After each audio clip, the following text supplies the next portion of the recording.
All right, guys, we should be live. Started a few minutes early, but hopefully some of you will catch this because I don't normally do Sunday streams. But there was stuff I told you I wanted to talk about on Friday that I just couldn't get to, and maybe I would stream more often. And normally we stream over on the Ends Justify the Memes, and Tank could not do that today. Of course, we haven't had a really solid schedule with Sunday streaming over there yet, but we're going to get on that, and I'm working on an idea for that particular show as well, the Sunday show. So hopefully it will work out. Something kind of Tank mentioned spurred to mind about memes, and we will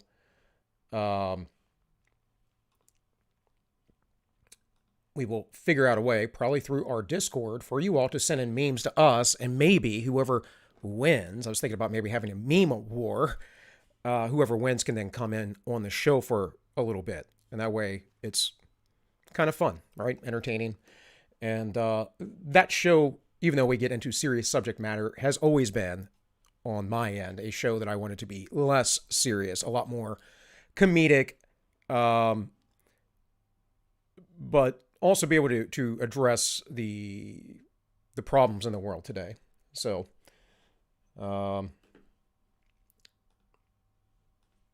let's see. It says I have one concurrent viewer. I'm wondering if that's me. I did send a few messages out to a few people, knowing that they are regular watchers. So, and I actually showed myself out today. Showed myself out over on Don's server. Again, not sure if anybody's going to catch on to that or want to come over, but hey, I tried. So let's see here. Let me check the server real quick. The secret server.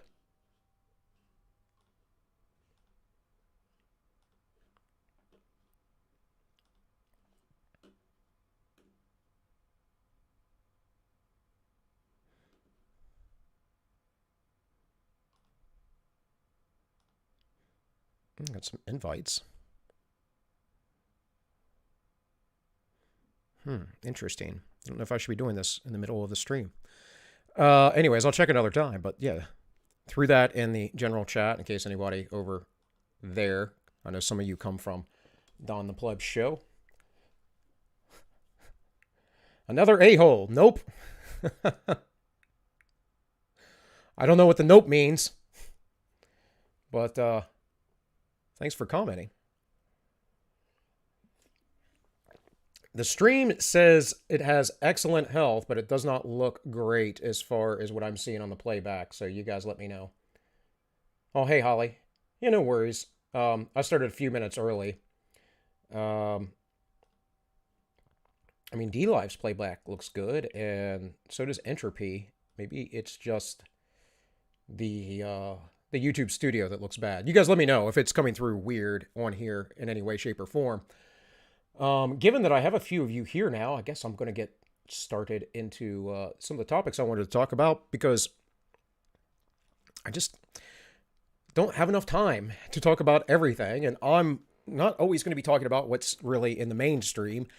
I try to avoid things that are covered by a lot of other people. No, buddy, you went Blue Falcon me. I don't really care. I mean, I have a small channel, still trying to grow it.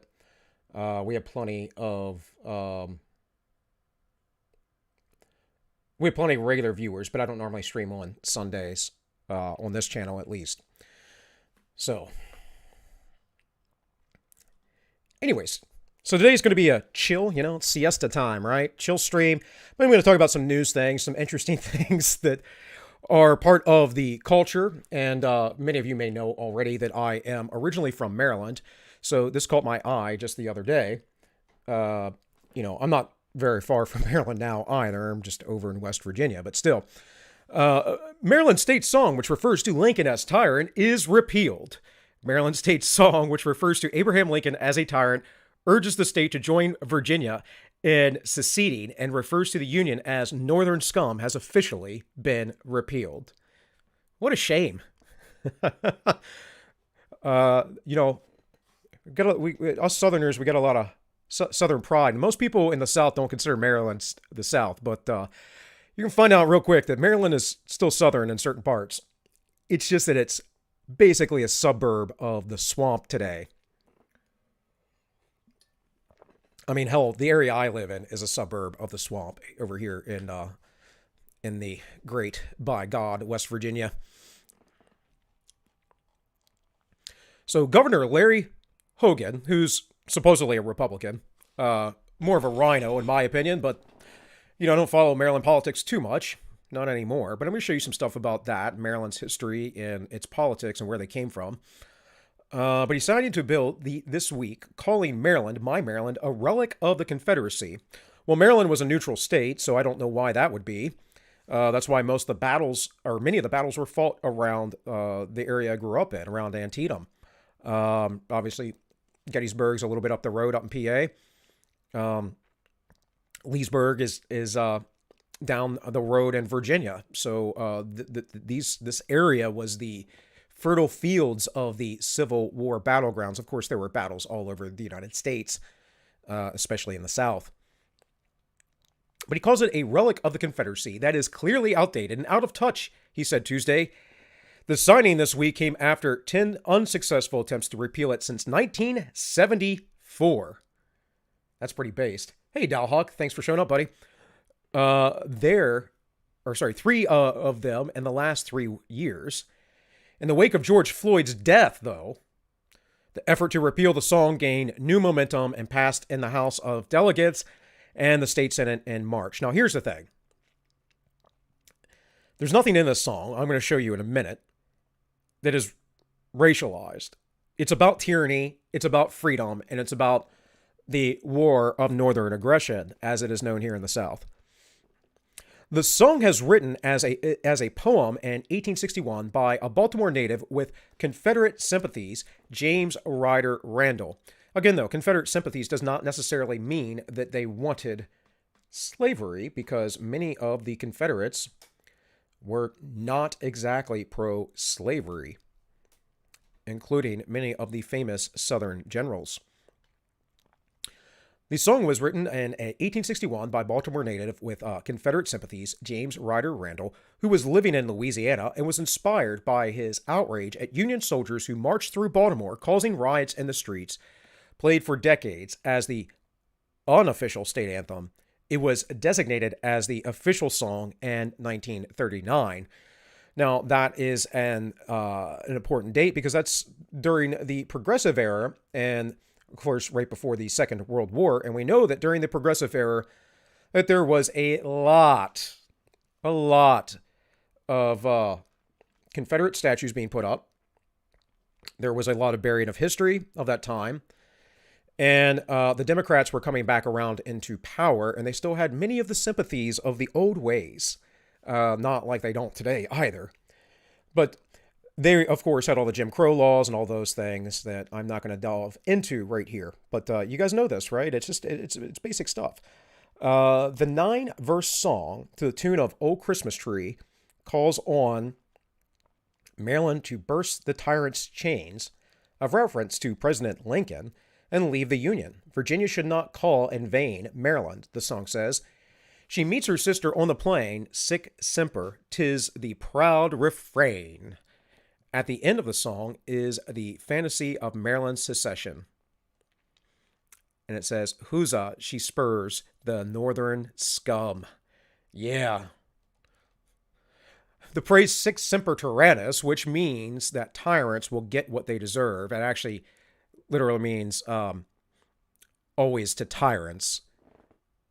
So that is death, is famously said to have been uttered by Brutus when he killed Julius Caesar. John Wilkes Booth, a Maryland native, wrote in his diary that he shouted sic semper tyrannis on stage before he assassinated Lincoln. There's no replacement for the song yet, but the law calls on the Maryland State Art Council to come up with new plans for a state song competition with a finalist to be recommended by December, or recommended that Maryland not have a state song. This is just utterly dumb. We're trying to erase our history. I mean, this is par for the course for Maryland, though, because Maryland is about as blue as it gets. Maryland is the sort of like California. Perhaps we could say Delaware and Jersey are much worse, but as far as the small states over here on the East Coast go, Maryland is pretty freaking bad. So I archived this, but this is from the official Maryland website, the government website. And this is the song, Maryland, My Maryland. Hold on. And it says, as enacted by Chapter 451, Acts of 1939, Code, General Provision Article. Excuse me, guys. So it says, the despot's heel is on my shore, Maryland. His touch is at thy temple door, Maryland. Avenge the patriotic gore that flecked the streets of Baltimore, and be the battle queen of yore, Maryland, my Maryland. I think that's a pretty good song so far. Pretty good little poem there. Keep tyranny out of our cities, out of our once great city. Baltimore's a trash hole now. It's practically a third world nation. Other than the big businesses there.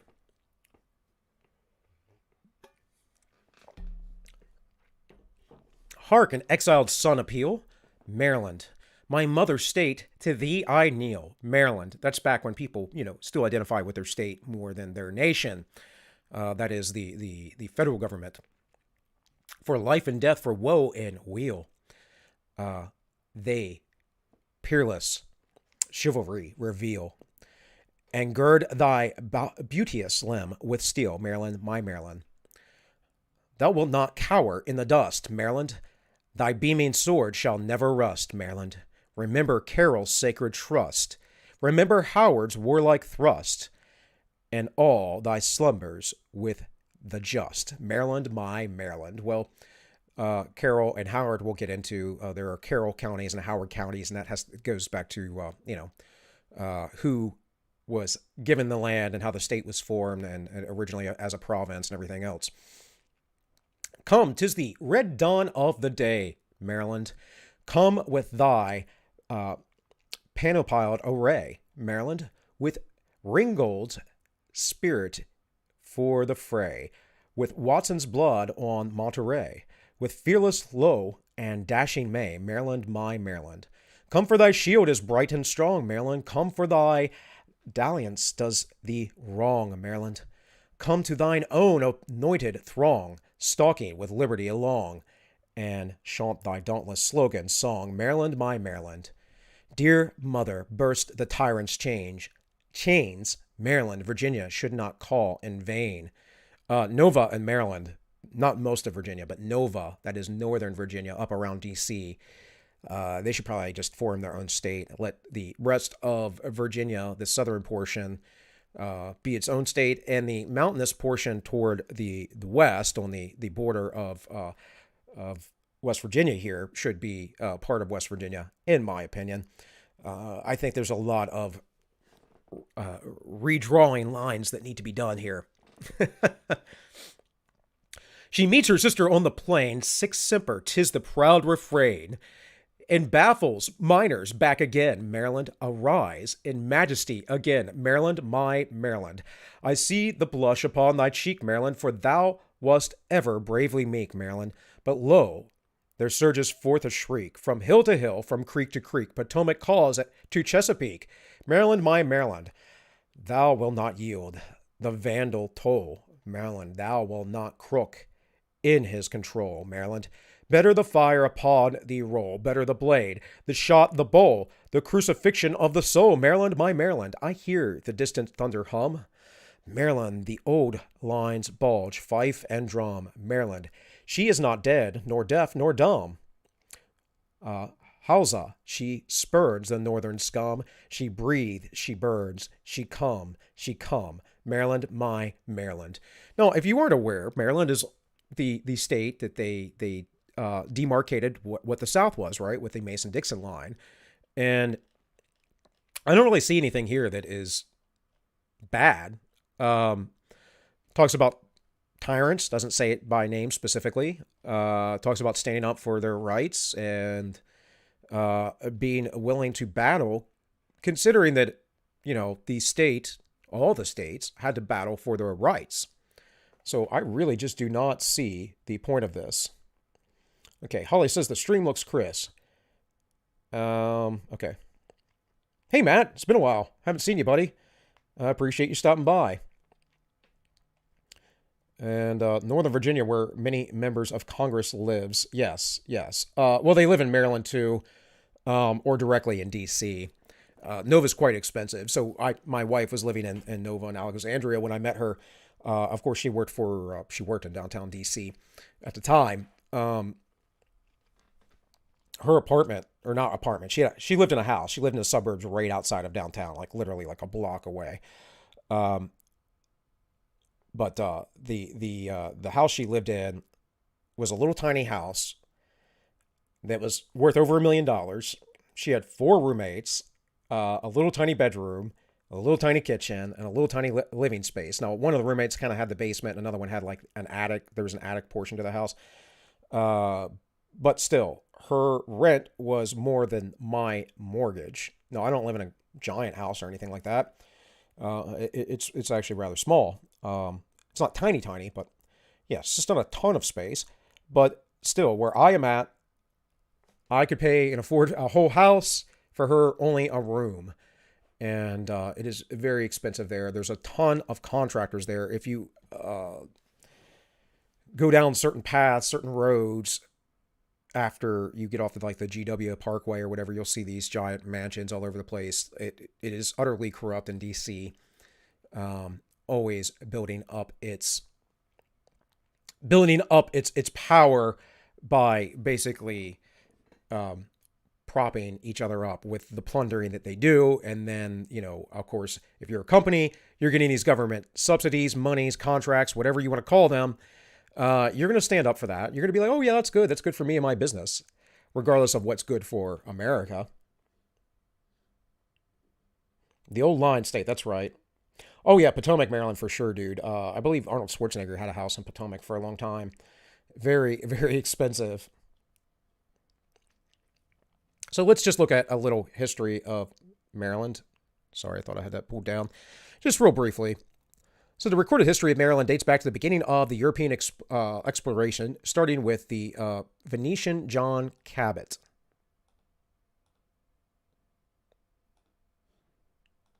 Who explored the coast of North America for the Kingdom of England in 1498.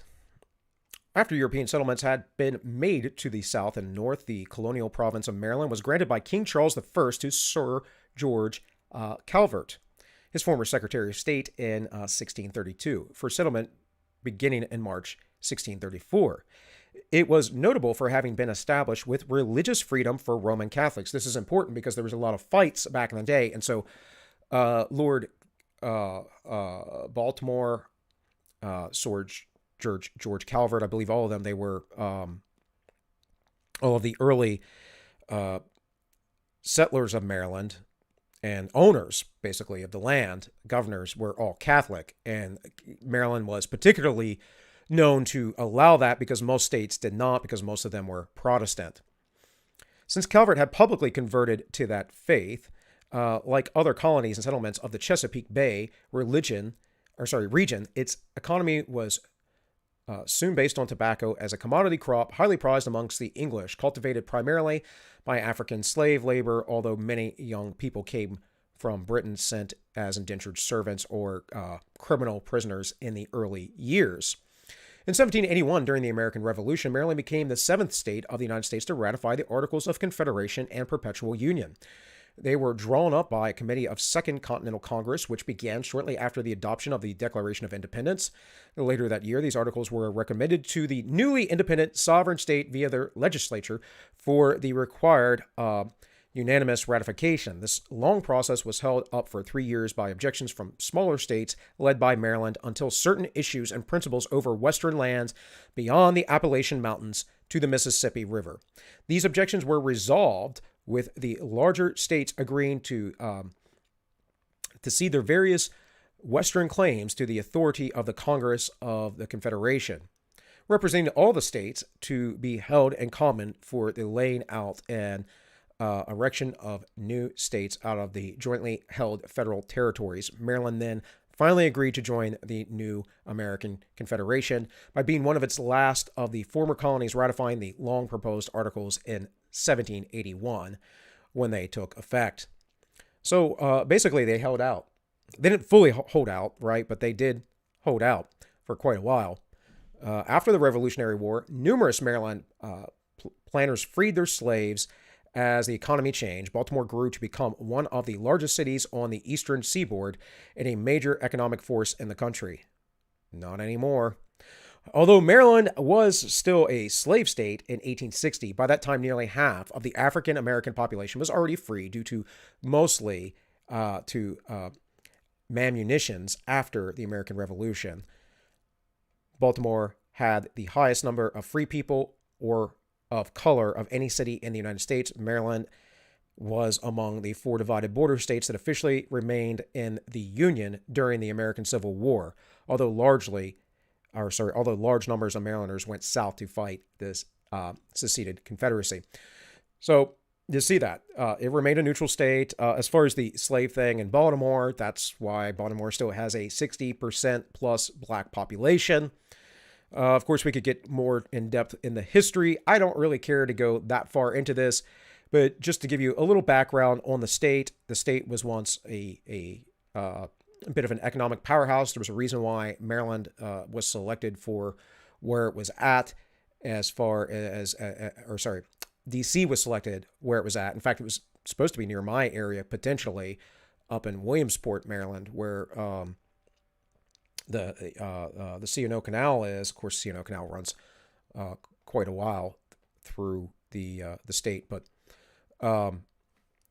they looked at various places, and D.C. was the place they found to use. So what else did I have here? Well, this was another just little wiki, but the bigger thing I wanted to look at was this: the political parties of Maryland and the party strength over the years. Now, in the early years, there were different affiliations, of course. We have American, anti-administration, conservative, Democrat, Democratic Republican. That was the old original party of Jefferson.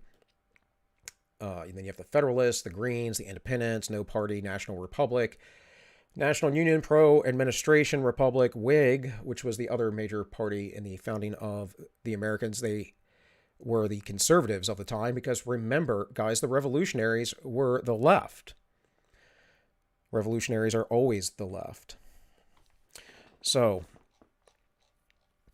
as we go down here, we can see whatever. This isn't so relevant that I want to show you. It's more that we have governors, lieutenant governors, and then we have the breakdown of the legislature. And we can see that there is some early progressive Democrat control here, like I said.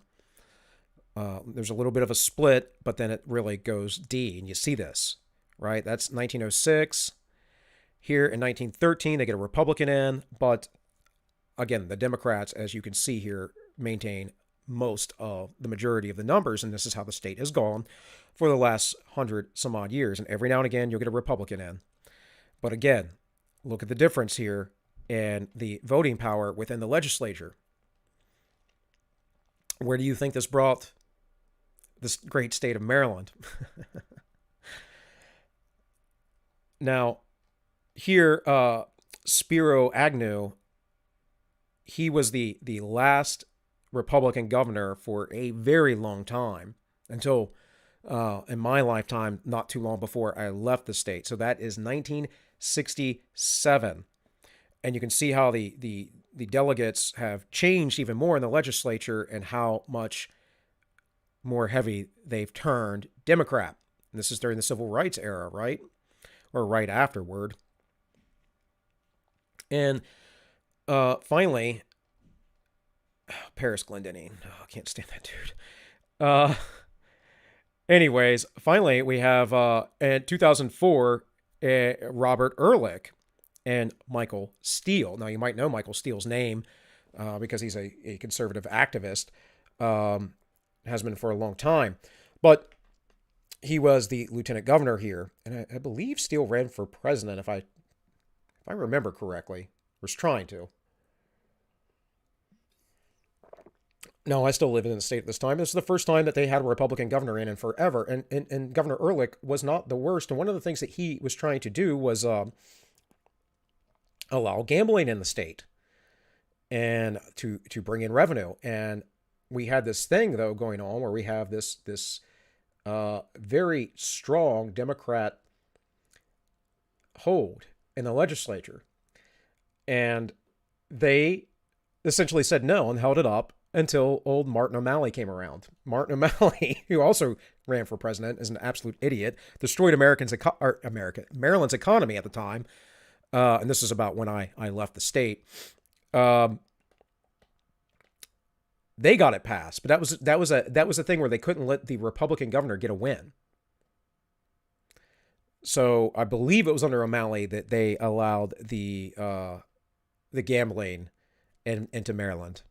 And then, of course, now we have old Larry Hogan, who's going with this woke. But one thing we can see here is that it looks like potentially the Democrats are losing a little bit there, just a little bit of their stronghold. Obviously, they are 2-1 as far as Republicans go, but it's maybe hopeful. I doubt it, but the bigger point of all this is just the stupidity and we always talk about going local and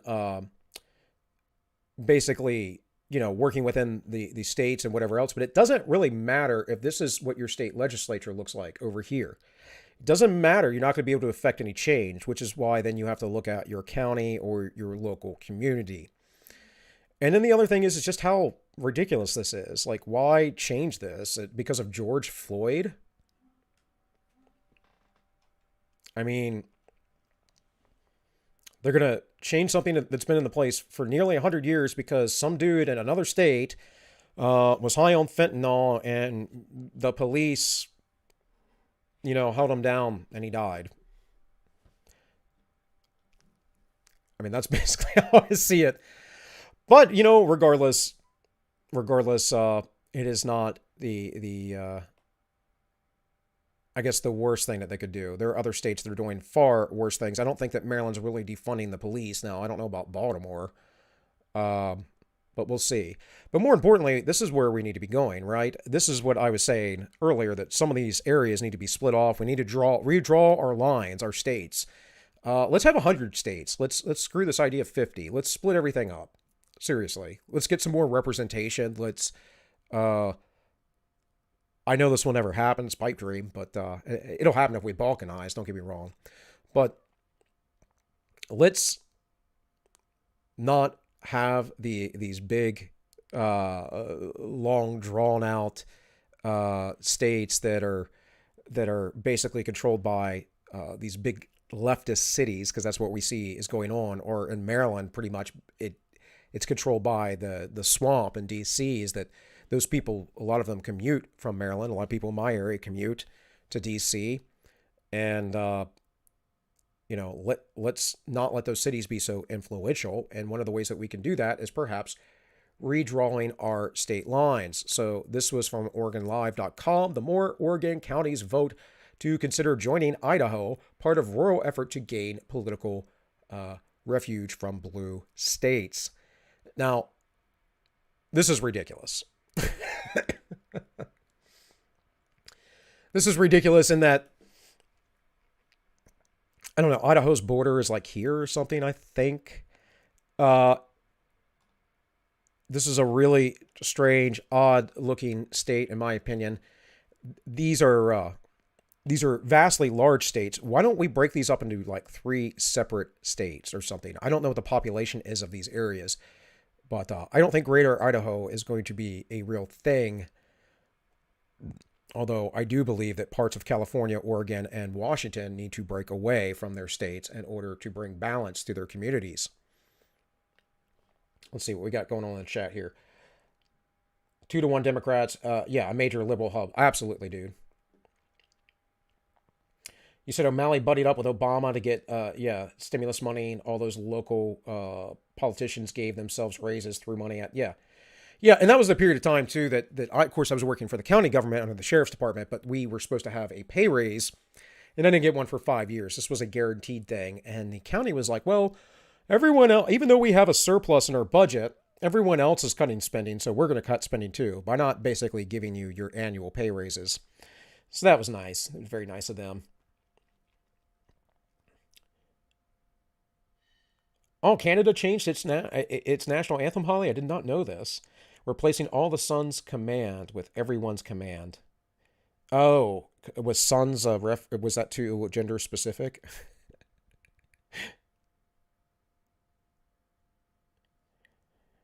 Oh, you think Alberta can join Greater Idaho? uh, I like to see that. I like to see the United States of Jesus land, and then whatever else is out there. I honestly think that we need to. I like the idea of city states. I really do, and I think that that's what we need to have as far as uh, our big cities anymore. And you need to let the land, the more rural areas or suburban areas, to break off in their own things, because people who live in cities tend to have different drives than people that live in suburbs or rural areas. And a lot of people live in those rural areas, commute to the city because they don't want to live in the city, but that's where the work is, of course. So, anyways, let's read this. You guys know I can ramble about anything forever. Let's read the article. 5 Eastern Oregon counties voted Tuesday in favor of considering becoming part of Idaho. Baker, Grant, Lake, I guess that's Mahler and Sherman counties join Union and Jefferson, which voted last year to require county officials to study or promote joining Idaho. Grant voted 1,471 to 895 for county officials to meet and discuss relocating Idaho border. Lake voted, yeah, I'm not going to go through all the numbers. Who cares? Either way, they won the votes. So it says Baker voted 3,064 to 2,307. And that's kind of close too, man. And that's what I'm saying. Like, some of these people need to move. For county commissioners to meet 3 times per year to discuss a proposal to include 18 counties, including Baker, as part of the Idaho, the Baker City Herald reported. Baker County results are not yet available from the Oregon Secretary of State offices. The grassroots group Move Oregon's Border for a Greater Idaho wants to flip Oregon's mostly rural eastern and southern counties, plus a few northern counties in California, into Idaho, believing they'd be better off in Idaho's more conservative political environment. It's hoping that political pressure from county initiative voters will lead to negotiations between Oregon and Idaho to move the border between the two states, putting up to 22 of Oregon's 36 counties in Idaho. That's a lot, man. What I would suggest instead is breaking that state up and becoming your own state. Idaho is a mixed bag, man. Northern Idaho, pretty based. Other parts, I mean, they're still pretty good. But remember during the COOF, not that the COOF isn't still here, but remember the playground that was marked off and the police officers carrying away a woman who was just allowing her kids to play on playground equipment. That was in Idaho, folks. I always say this, like I point out to Texas and Florida. I know many of you who listen are in Texas. There are parts that are really based and there are parts that are not. We have to recognize that. And yeah, I get it. Florida is great. I've never been to Texas, so I couldn't tell you. But everyone I know from Texas or has been from Texas, known over the years, loves it there. But there are other states to look at as well. This election proves that rural Oregon wants out of Oregon. Lead petitioner Mike McCarter said in a statement, if Oregon really believes in liberal values such as self-determination, the legislature won't hold our counties captive against our will.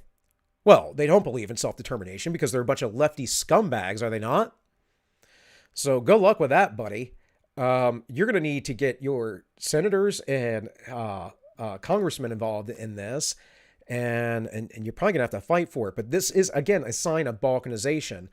There has been talk, of course, with other states and secession. Texas does it constantly, throws out talk of secession. But this isn't secession from the Union. It's secession from the state into another state. I say they break up and make their own state. I think Northern California should as well, as well as any other state that has these issues.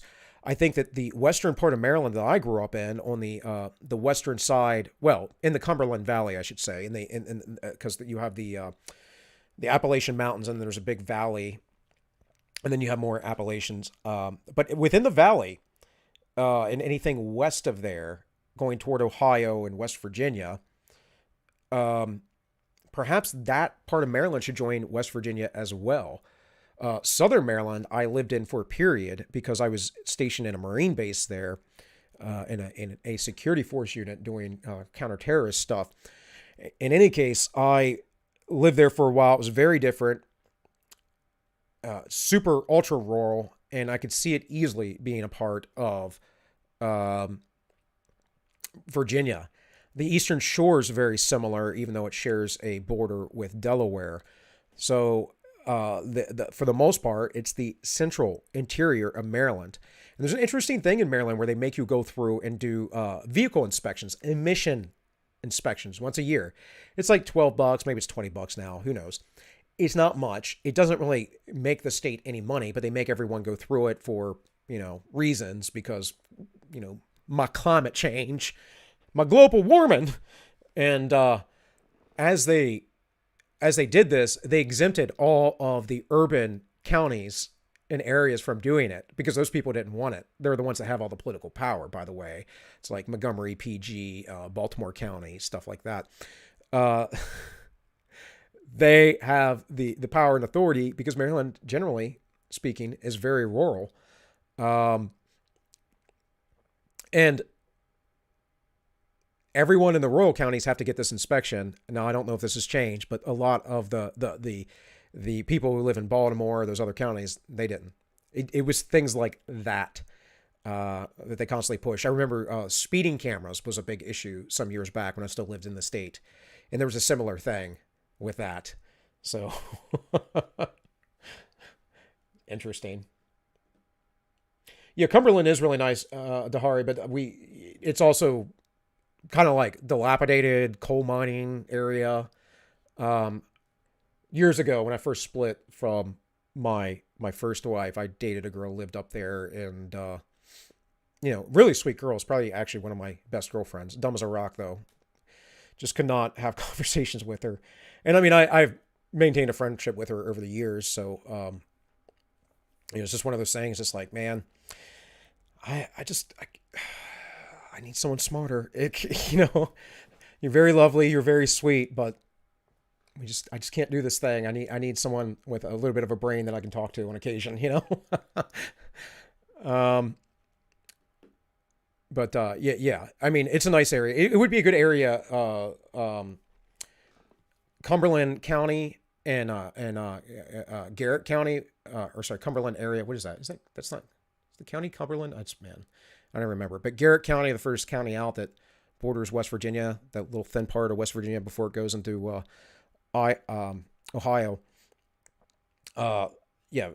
Very, very mountainous, very rural. And in fact, because I kind of know these areas, the novel I'm writing, part of the things that are to come in the future will take place briefly in Cumberland. It only makes sense to me. But we'll get there. We'll get there when I get to writing that here, like hardcore writing it. I am in the process of writing it now, but I mean, typing it out and getting it done. I'm expecting to do that when I stop streaming for a little bit, or stream a lot less because my daughter is here. Any case, let's get on with this article. If Oregon really believes in liberal values such as self-determination, the legislature won't hold our counties captive against our will. If we're allowed to vote for which government offices we want, we should be allowed to vote for which government we want as well. The signatures gathered effort to gain political refuge from blue states was hampered last year due to the coronavirus pandemic, but is now picking up some momentum. Several prominent elected officials in Idaho, including Governor Brad Little, have expressed support for the movement. Now, here's the thing. That's good that their governor is expressing this. Now, he was in Washington State back in the summer, and a lot of the people that we were there, my wife and I, for a wedding, and a lot of the people were in the more rural parts of Washington. And as you drive through there, you can see, man, and I can imagine like how untamed that countryside used to be up until very recently. Now, if you go to SeaTac, it's a whole nother thing. Like, that's a big urban sprawl, right? But most of the state is really, really rural. And if you recall during the coup, sheriffs in the rural counties were going, no, we're not going to, these things are unconstitutional. We're not going to implement these laws. We're not going to, we're not going to carry out these executive orders that aren't lawful.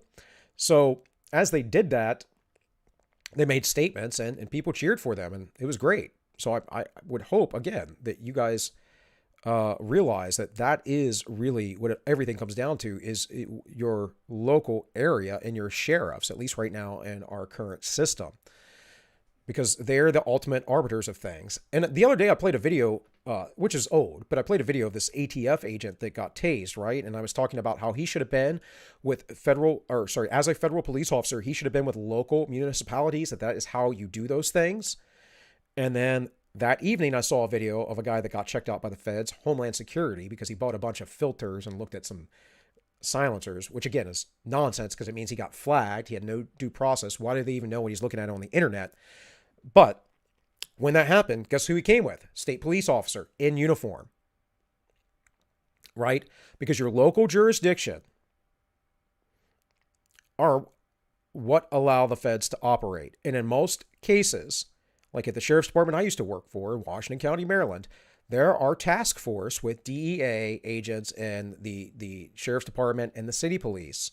This is very common in like a high drug trafficked area. So, again, though, those guys probably would not have been operating there if the sheriff had not made that alliance with them. So this is important to understand, and how we get through this and, beat the feds, which I don't really think we are. I mean, it's just, we're either going to get into a massive war in about 9 years, or we're going to be in an extreme place of balkanization, or both. Despite the many jurisdictional, economic, and bureaucratic difficulties that redrawing the border would involve, Move Oregon's border for a Greater Idaho says the movement has spurred a passionate response, noting that the average turnout in the counties that voted on the issue on May 2021 special election was nearly twice as high as in other Oregon counties. Moving Oregon counties into Idaho remains a long shot, for no matter how many Oregon counties say they want to be part of Idaho, the two state legislatures and ultimately the U.S. Congress have to give them approval. And that, my friends, is the rub. That is the problem in the end. That the states have to allow their power to be ceded from them, and the federal government has to go, it's okay with us.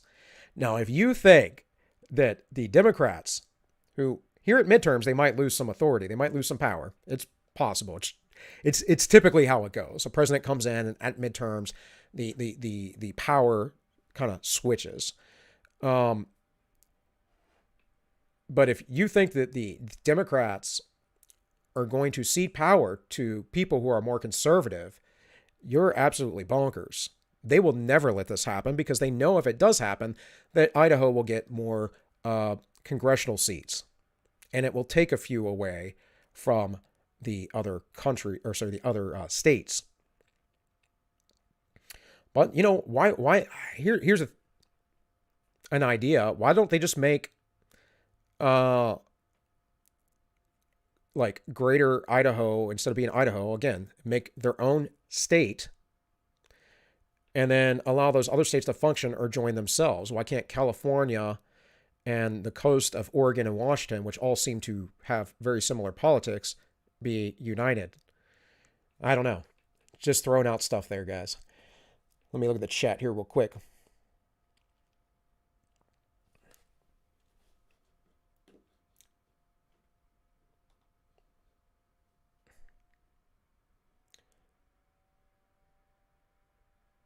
You guys are just kind of talking amongst yourselves. Emissions is another tax. Oh yeah, absolutely. But the thing is, dude, to run the emission stations is ridiculous. Sugarloaf Mountain's out in the Frederick County, so I know exactly what you're talking about. That's out in Frederick County. If you're going up 15, you can see it pretty clearly. And 15 takes you down towards down to Leesburg, Virginia. It's a nice rural drive, but it's like one lane that everybody, a lot of people go down to the Nova area that way where they have to work. So it's a sucky drive because you can't pass anybody. Lots of snow, some bears. Yeah.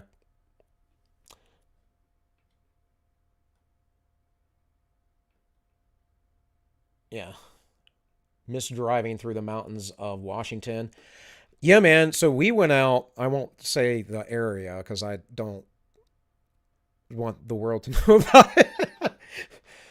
So my wife's friend, they're very close. They used to work together at Project Veritas, and they both left around the same time.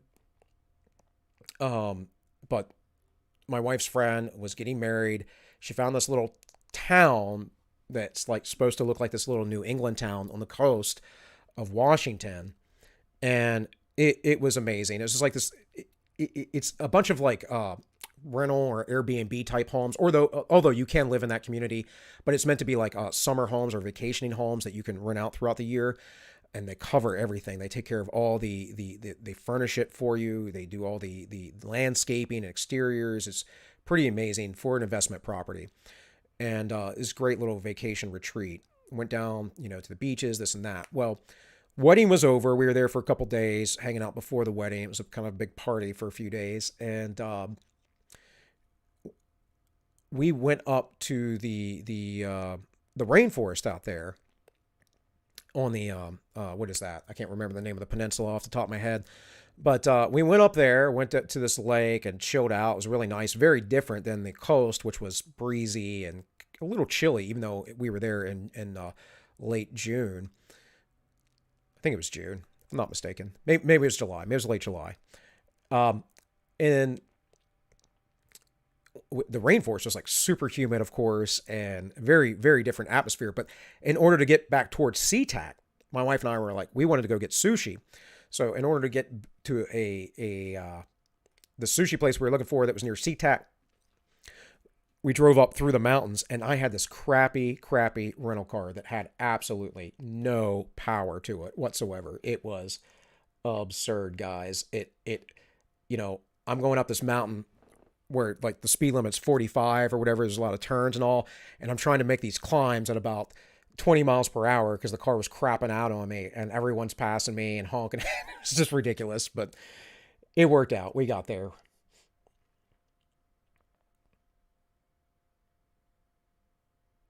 Let's see if you think that Kiefer, if you think what will happen, balkanization, or you mean like what I was saying, that the federal government will allow these counties to move over to Idaho? Because yeah, I would concur that that's not going to happen. They're not going to do it willingly. Yeah, California has pockets of conservative county. Cascadia, rise up. There we go. Holly, you think you know what town I'm talking about? I used to wear a hat on the show with it until I got my notch hat, my notch, whatever hat down at the Full Spectrum Warrior Camp, because that hat's just really comfortable. I don't wear hats a lot, but I was having been growing my hair out for months now. It does crazy things sometimes, and that's why generally if I'm wearing a hat, it's because my hair's being wild. So, is entropy working? Seems to be working for me. It looks like I have 3 viewers on there. I'll hit reset or refresh real quick. It's working for me. Yeah, guys, please, obviously, I got to do the shill, right? Like, share, subscribe, all that. That's really the best thing you can do. If there are forums and stuff that you guys are on, Discords, whatever, go shout me out. I don't do a lot of shilling except for directly here on the show. But also, if you do want to donate, you want to help me and my family out, or you just want to give me a tip, you can do that over on Entropy. Or, of course, you can give me lemons or whatever else on DLive. There's a subscribe star, all that stuff.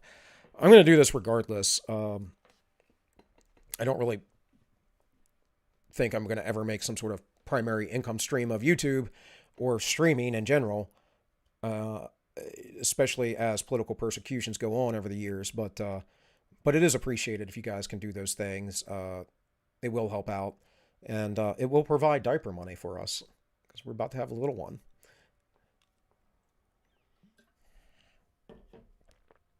Yes, the Olympic Peninsula. Thank you, Dollhawk. Thank you. Yeah. And that's a very remote, isolated area, too. It's too bad it's in Washington State, which is run by, a bunch of crazy lefties. So, guys, another thing I wanted to talk to you about, though, which was very important, is this, County Idaho. Yeah. I thought that's what you're talking about, Kiefer. It's just when I say something, I'm reading back in the chat. I have to remember what I said.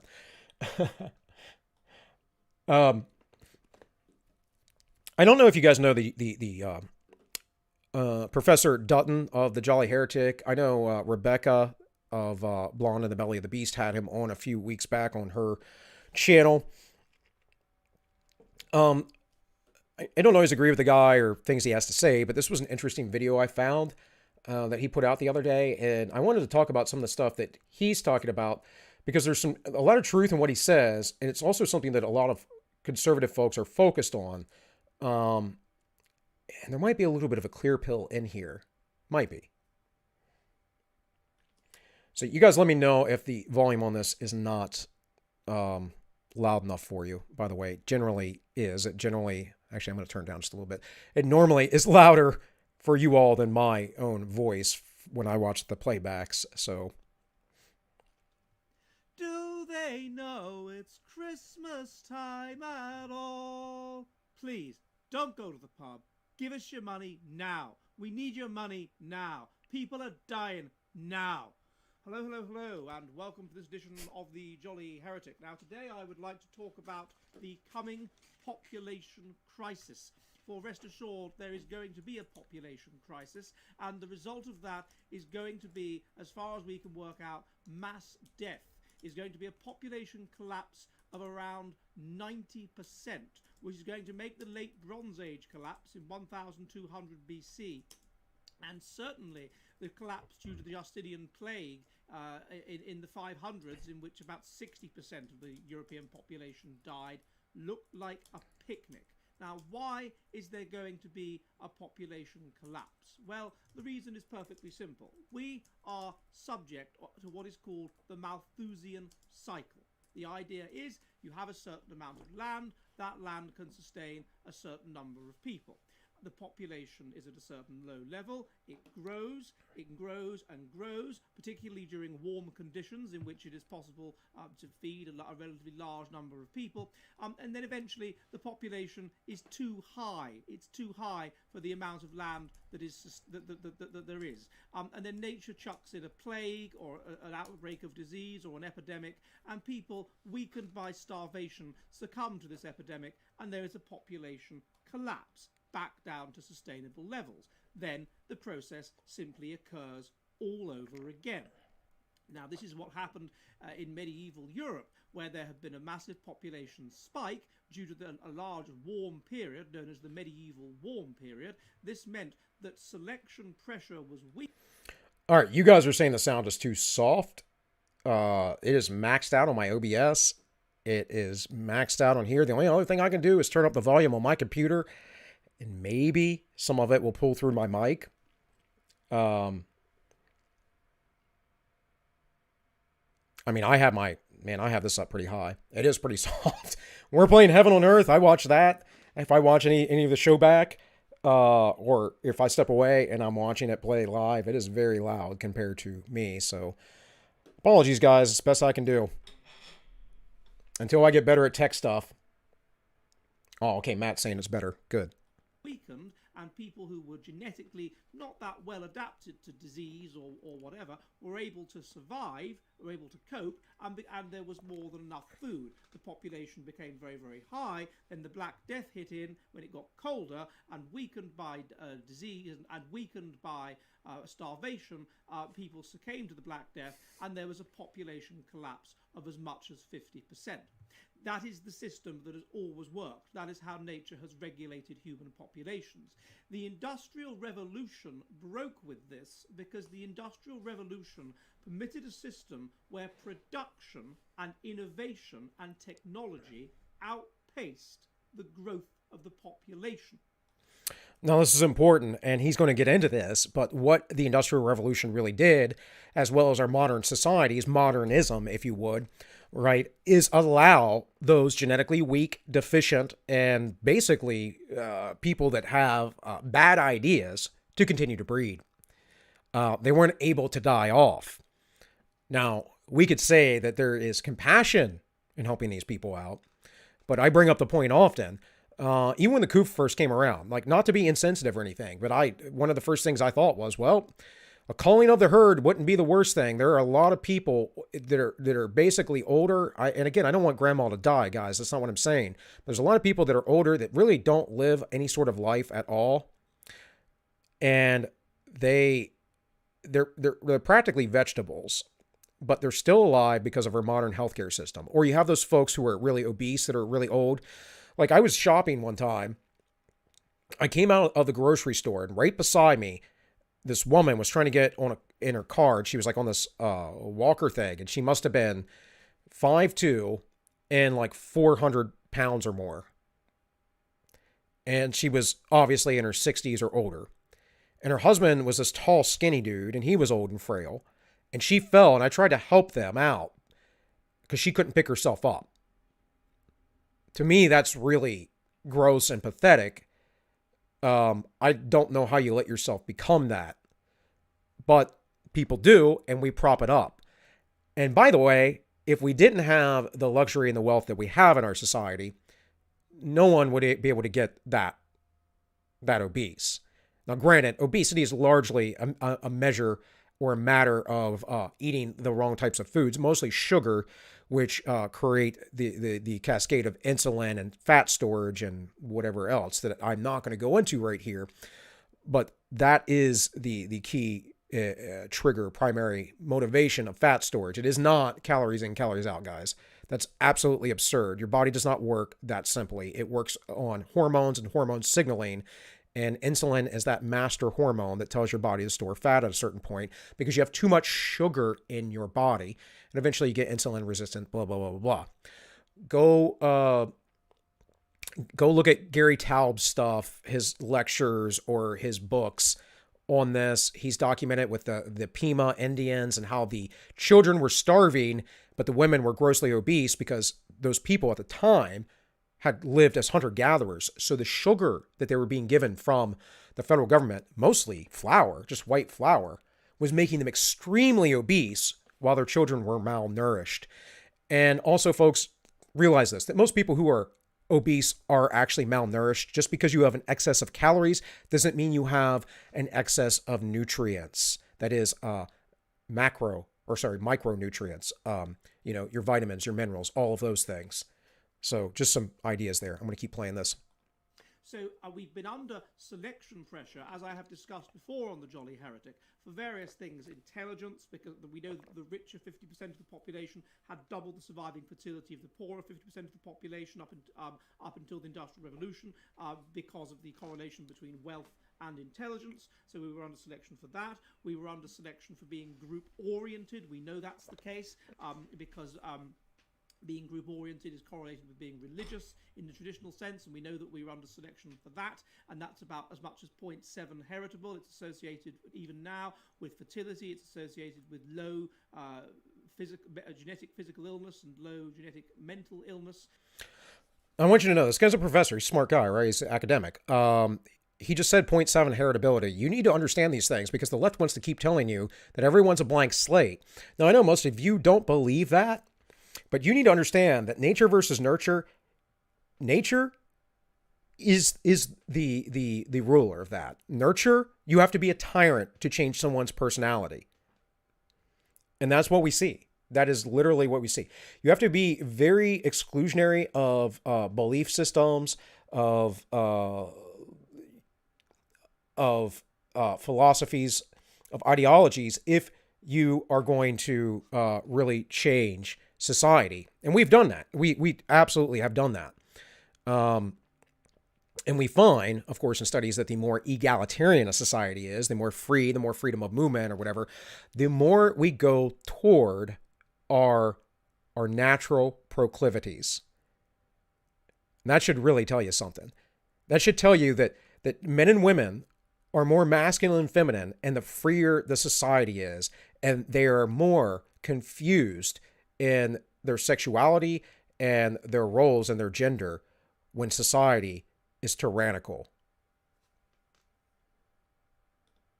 And so it's clearly, we were under selection for this. So we were selected to be this group-oriented people, and there was and this intelligent people, and there was 50% child mortality. And every generation, those that were physically sick, that had high mutational load, that could not cope with the childhood diseases and whatever, would die out. That was the system that we were under. And we were subject, of course, to this general Malthusian cycle. The Industrial Revolution broke with this because due to innovations of medicine and due to innovations that sped up production, efficient production, and meant we could produce far more food. And even though the population grew, we were able to develop the fundamental innovations of the Industrial Revolution to mean that we could continuously produce yet more food, yet more food, yet more food, yet better healthcare, yet better healthcare, yet better healthcare. And so the population could simply grow and grow and grow and grow and grow. Now, eventually, we came up against what's known as the demographic transition. And a number of papers have become very interested in this recently because those papers have come to the conclusion that the demographic transition is not permanent. That we will not permanently be in a situation where Western people don't, and indeed people in other parts of the world that are industrialized, increasingly don't have children. It's not permanent, and so eventually it will go into reverse, and people will have lots of children, and this will lead to a population explosion, the like of which we've never seen before. Now, to address that real quick, Hans Rosling talked about this. Now, he's passed away several years ago, but he'd worked on this very hard for many years about the belief that through capitalism, through free markets, that that society would cap at about 12 billion people, I think was his prediction, because as the majority of the world comes out of poverty and comes into this industrialized society, people have more wealth, they plan better because their life's easier, and they tend to have less children. They tend to enjoy the freedom of having less children and being more hedonistic. And Professor Dutton's going to cover this in a minute of sorts, and he's going to talk about how that there are a lot of people that once they get in this luxurious lifestyle that our current society provides, they just decide they don't need to procreate, which I'm a fan of. You shouldn't be procreating if you're a lefty. Just telling you right now. Kiefer, I saw you said something about the nature versus nurture. It is very complicated. You're absolutely right. But the one thing for sure is that if you're not aware of epigenetics or genetic expression and how those things work, then you're going to totally not understand the arguments for nature versus nurture. Epigenetics is literally means before genetics is the predispositions that you have based on how your ancestors lived. Those genes, certain genes are turned on and turned off and switched on. So you have certain proclivities down the line. And that comes down to like people who were in war, for instance, their children, because of the stress of war, not necessarily even fighting in the war, but they are victims of war. Their children tend to have a higher rate of heart disease because during that wartime period, the stress that incurred in their body encoded their genes to pass that along. It's really strange, but this is how it works. So even what you eat working out is part of this, turning on and off those genes, genetic expression, right? What you eat and how you work out express genes. This is that messenger RNA, right? That mRNA that tells your genes to do stuff, to tell your cells to do stuff. This is also why I'm not an advocate of the jab that manipulates that, because we don't know the long-term effects of that. And that research was created, by the way, mRNA vaccines, that is, was created to fight cancer, not the coof. A world population of whatever, 12 billion, 16 billion, which is completely unsustainable, and the result will be a collapse. And it will be a collapse in a context in which we are particularly physically ill and particularly low in IQ, and thus unable to cope with that collapse. And therefore the collapse will be worse. And that is what I want to explore in more detail today. So one of these papers is called "What if the fertility decline is not permanent?" Now the idea is this: you have the demographic transition.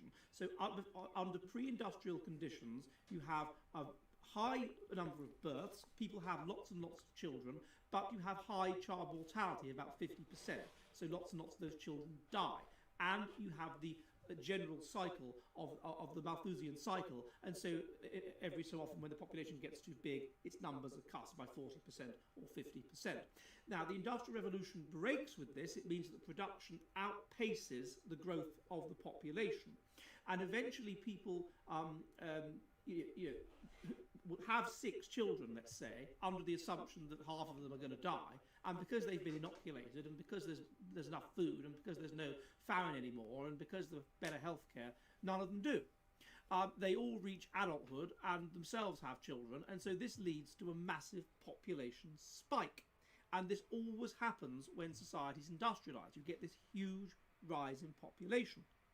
Eventually, people, for various reasons, we're not quite sure why, people start to reduce the number of children that they have. So they realise that they don't need to have a lot of children to ensure that some of them will be alive to look after them in old age. They realise they can have a small number of children and a much better material lifestyle with a small number of children, because those children will definitely survive. Perhaps the society inculcates them with individualistic values relating to materialism or whatever it happens to be, or antinatalism, individual, sort of left-wing values, and so they don't want to have children. But for whatever the reason is, they reduce the number of children that they have, and so the population starts to fall. And we move to a population of low birth rates and low death rates. We've had high birth rates and high death rates. It's now low birth rates and low death rates. Now, the question that they ask in this paper, what if fertility decline is not permanent, is could this change? Is this reversible? There's a number of reasons to think that it is reversible. First of all traits are partly genetic and partly a response to social and ecological conditions, and this could include the number of children you have. If they are partly genetic, if a desire to have lots of children and an ability to have lots of children is partly genetic, then what that's going to mean is that those that in a culture which is telling them to have small numbers of children, which is inducing them with guilt for having large numbers of children because it's bad for the environment, or you should feel bad about being white, or you should be a career woman and limit your fertility. If you don't, you're a loser, or whatever. Those people are going to select themselves out. Now, there's another part to this about selecting themselves out by their own choice because they don't want to have children, and that is the Western phenomenon of men's testosterone declining. Because, guys, I know you've heard this, that it's very common that, after the age of 40, you lose, what is it, 10% a year or something, or a decade of your testosterone. That is absolutely unfounded globally. It only occurs in industrialized societies. It does not happen in rural, simple, traditional agrarian societies. I think one of the reasons, you guys know I struggle with sleep, one of the reasons, though, that I particularly struggle with sleep is because I don't necessarily always get enough sunlight. It's been very nice, the weather lately, and I've been sleeping at a very decent time and very well because I go out and I try and get a little sun every day. That vitamin D is good for me and my testosterone. We know that men's testosterone's declining in exorbitant amount with young men. We have men that need to take TRT in their 30s, even in their late 20s to some degree. I don't know if you guys know the gentleman, Mike Mahler. He was back in the early days of the kettlebell explosion, back when I was a kettlebell instructor. He was one of the lead guys, and he found this issue himself at some point. Now, he corrected his life, but he had issues with low testosterone. I can't think of the other guy's name off the top of my head, but there's another guy that writes a lot on testosterone and raising it naturally. Was Walker's last name? Was it Christopher Walker? I think that might be it. Anyways, he had an issue with his pituitary gland. So it was a genetic thing for him, or, something that just occurred. But understand that is in part what he's talking about the genes being expressed on. But the other thing that I think is really going on, this has more to do with xenoestrogens. That is, we get a lot of plastics and other things that get folded into our body, and we don't know how, our bodies don't know how to use them, and they become estrogenic within men in our society. So we're getting all this pollution in the cities. We're getting guys who are inundating themselves with soy. That's all they do is drink it. Remember the BuzzFeed guys that tested they tested their testosterone, and obviously most of them had prepubescent levels of testosterone. It's just insane. We have been promoted in our culture IPAs. Now, beer in general is estrogenic to a point, but IPAs are particularly so because they're highly hopped. And there have been examples in the past where women who have picked hops, supposedly, I've heard at least, have had early periods because of it, because of the extra estrogen and other things. So we have to keep this stuff in mind. Again, the carbohydrates that we eat, the lack of meat and fat's important, guys. If you're not getting at least 30% of your diet in animal fats, we could go with the monounsaturated fats as well, like olive oil or whatever, or avocados. But generally, saturated fats, animal fats, if you're not getting that much in your diet, you're going to be significantly hormonally hampered. And the fatter you are as well, the less, that is the extra padding you might carry around on you, the less testosterone you're going to have. It's one of the best things you can do to raise your testosterone is to lose your belly fat. Actually, the best thing that you can do is be very promiscuous as a male if you want to raise your testosterone, but I'm not going to advocate for that. But that is actually in the literature, just being a pimp. Having 2 or 3 girlfriends will raise your testosterone, I can promise. In any case, let's keep going. And therefore, all that is going to be left are people who have a genetic propensity to have lots of children and have a genetic desire to have lots of children. They will in turn create a culture where they will pass on the idea that you should have lots of children, presumably because it's the will of God or something like that. And so this is why the heritability of religiousness is 0.7 is very high, and these people tend to be highly fertile. So you'd expect these people, therefore the population, once you eliminate all those that don't want to have lots of children, to start to increase, and to increase very rapidly, because all that's going to be left is super breeders.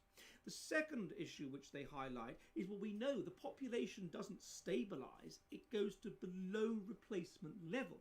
And if that goes on forever, then of course the populations are going to die out. Yet we know the population is not dying out, and we know who's breeding, and there's certain kinds of people that seem to be prone to breed. And these are, as we know from other videos, people that have low intelligence and people who are extremely religious. So, and to this point, Mike Judge got it right in the movie Idiocracy. It is the dumb people that breed the most. It is the trash, the white trash of the world. We know that. You have guys that have hundreds of children, like literally with numerous women, or at least dozens, maybe not hundreds. This happens. And without the basic institutions and structures in place, like families, the first structure, or religion, we just are not going to have a very intelligent society, organized society. And again, I always say I don't have anything wrong with people who are lower on the IQ scale. I don't have anything wrong with them at all. I don't care about them. I can get along with them just fine, hang out. We can talk about all kinds of stuff. I will be all things to all men, as Paul said. But they're also not going to be the ones who are carrying on the legacy of things either, as in many of the things I talk about here on O-1, as I've been streaming through the week. They're not going to carry on the knowledge of, let's say, Bastiat's The Law, or, we were reading a little bit from Guter Riemann's Vampire Economy. Most intellectuals don't even know about that stuff, or many at least. Shouldn't say most. So that's just, again, something to think about. But again, there's a clear pill in here. There is, I promise.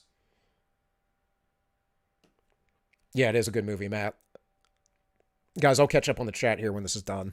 Seems to be who is prone to breed. The third point which they make is that this reducing fertility hovers around. Things interfere with it. We know that. So war interferes with it. People seem to have lots of children in the wake of war. So the ecological conditions could change, and this could reverse the demographic transition. But the most important thing they highlight is that reproduction becomes a matter in this context where you're not getting children that are killed because they have poor health or a high mutational load and they die from childhood diseases. It becomes a matter of individual preferences and norms, and that these are always going to be partly genetic. And what they show is that there is a heritability to fertility. So having lots of children and desiring lots of children is at least 0.2 heritable. So we are in a context, basically, in which the whole culture, this woke culture, is saying to you, don't have children. It's inducing you not to have children. It's saying having children is bad, having children is bad for the environment, having children is selfish. If you have lots of children, you're a loser, you should dedicate your time to your career, and whatever. So those that in that context are going to have lots of children are going to be those that are genetically resistant to these ideas. To the new crucible of evolution, of wokeness. They'll be resistant to those, and they'll have lots of children anyway. And they will pass that on, and therefore their children will have lots of children and pass that on. And so eventually you'll get a population boom. The second paper, which also looks at this, I will put the link in the description below, is by Kolk et al. And they show again that the effect size of this heritability of having lots of kids has grown over time. Now, this makes a great deal of sense, of course, because back in the day, everybody just had lots of kids. So there was no correlation between your genetics and having lots of kids, because everybody had lots of kids. Okay, in some cases, more of them died than others, but everyone had lots of kids. Not necessarily true. Not everyone had lots of kids. Most men did not have lots of kids. Only those that got married, and only those who could breed, because just like today, some people can't. There are genetic anomalies. But, to his point, yes, people generally had large families. So my father had, his parents only had 3 children, right? My parents only had 2. But both of his parents were in a family that had, I think, 13 children, 10, 13, something like that. Very, very different, right? And of course, they grew up on a farm, and that's labor as well. That's the other aspect of this, is that regardless if children die or not, they are labor. And I think it's a good thing for children. And I know what I'm saying there. I know some people might go, Bill, you're endorsing child labor? I actually am. At least on a humane family level. It is good for them. Yes, children should be playing and those kind of things for at least the beginning portions of their lives. But you can teach your children very quickly, very easily, how to do little tasks. Like my daughter, when she was young, knew how to rinse off her dish and put it in the dishwasher. She was able to do that around 4 years old. Easy task, but she could do it. And as they get a little older, of course, we put them to work anyways. We just call it school. You see, but we don't think of it that way, but that's what it is. It's work for them. And they stay there, remain there, to be indoctrinated, by the way, for the majority of their development and early lives. And it's no wonder why we have a screwed up society when we just outsource our kids to other people and say, hey, you teach them. I won't be involved. Now that lots of people limit their fertility, they limit their fertility because they want to and they have the impulse control to do so. They limit their fertility because they are more efficient users of contraception. They limit their fertility because they are materialistic, or they limit their fertility because they have been inculcated with certain cultural ideas to do so. That means that the genetic element comes to the fore. So this is demonstrating that there is a heritability to how many children you desire and have, to fertility. And this is increasing over time as those that do not have large families for primarily genetic reasons are eliminating themselves from the gene pool. And so what this indicates is that the population is going to revert back. We are going to go back. This demographic transition is reversible because those that have small numbers of children and have a desire to have small numbers of children die out. And all we're left with is people that want to have lots and lots of children, and there's nothing to stop them doing so. And I'm doing my part. My sister did her part as well. She had 5, so I'm working on my second. Of course, I'm on a second marriage as well, but I'm hoping to have about 3 with my wife. So in the end, my progeny will be 4 children. Now, this, of course, is going to hit Africa worse. Africa is now going through the demographic transition, and its population is exploding. The population of Nigeria has doubled over the last few decades. I mean, the population is exploding. And the reason that's happening is because when Britain, for example, went through the demographic transition, the level of medical care, the degree to which production outpaced population growth, the medical advances in inoculation weren't very good. So there was still, when we were going through the demographic transition, there was still a child mortality rate of about 20%. And by the time we were out of the demographic transition and we were limiting our fertility severely, the child mortality rate was maybe 5%. Well, now, when they are going through the demographic transition, the child mortality rate is very, very low when they're going through it because we have better medicine now, better innovations, better standards of living and whatever. And so, of course, there's going to be an unbelievable explosion. In much the same way, Ireland went through the demographic transition later than Britain and England, resulting in a more substantive population explosion in Ireland than was the case in England, which went through it earlier. So, what you're going to get is serious problems in Africa because there's papers I will show below that they only just produce enough food in Africa now. So if the population gets bigger, then there simply won't be enough food in Africa to sustain. Okay, so this is common. Africa, as many of you know, and we've been watching Heaven on Earth, it doesn't cover every nation there, but Africa has a lot of commie sympathies, much like South America has, and they've basically outsourced all their resources, or I shouldn't say outsourced, they've outsourced the labor of all their resources, and there's very little infrastructure throughout the continent of Africa. They used to call it, of course, the Dark Continent for that very reason. Now, to my mind, and everything that I know, and everything I've studied over the years, and the way that I try to listen carefully and perceive what some of these globalist folks talk about, they want to depopulate Africa and move everyone up north, which is where all this migration stuff comes from. It's not about population replacement. If it were, we wouldn't be talking about things like UBI because there won't be enough jobs, right? See, we can't have these contradictory things going on. You can't say, well, there's not enough labor force in America because we haven't repopulated, but also there's less jobs today. So let's bring in a bunch of migrants to take over the jobs because these Americans aren't, or whatever Western nation you want to talk about, aren't reproducing. The population.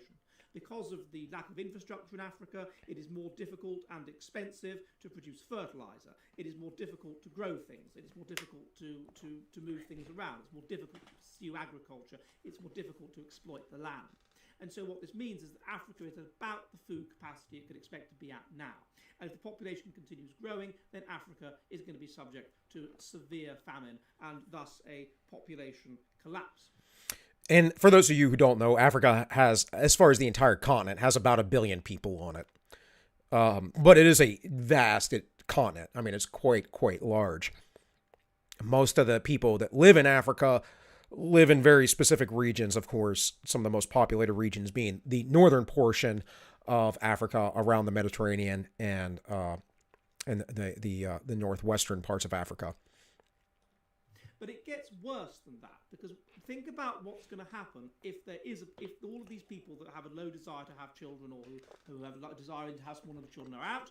All that is left is religious people and whatever who are going to have massive numbers of children and desire to have, or other people that are, whether religious or not, they're going to have a desire to have massive numbers of children. What is the result of that going to be? It's going to be very, very serious. It's going to be serious for two reasons. A, because we are getting less intelligent, and that means we're less able to solve problems and less able to sustain a complex infrastructure, including healthcare, welfare, and producing enough food. And B, because we are becoming more genetically sick. Now, I'll look at intelligence first. As I said, we were becoming more intelligent up until the Industrial Revolution. So, again, he's going to talk about this and getting genetically sick. And this all has to do with people not dying off who have bad genes because we prop them up. It's just a reality of it. And these are the same people who want like universal health care. I've literally had people tell me, if I didn't have Obamacare, I would be dead right now. Well, your right to life is not a right to plunder everyone else. You have to understand these very specific distinctions. But for them, it doesn't matter because it's about their self-interest, right? And generally speaking, this is what we're always fighting against: tribalism and self-interest, and how these things corrupt folks. They're not looking at the big picture. They don't have any grounded morality. So, again, these people, they die out, they die off. But how far along will society get before that happens? How totalitarian does it need to be? How much plundering must go on? Then what happens is you get the innovation of contraception. This is taken up first by the more intelligent people. They are also more efficient users of contraception, and so they limit their fertility better, and intelligence becomes negatively associated with fertility. That's the first thing. The second innovation you get is women's rights and whatever. This means that the more intelligent woman dedicates all of her 20s and the most part of her 30s to her career, and she only has a small number of children, if any. Whereas the sort of Angela Rayner type, the sort of low IQ woman, single mother at 16, grandmother by the time she's in her early 30s, not just more children, but more generations.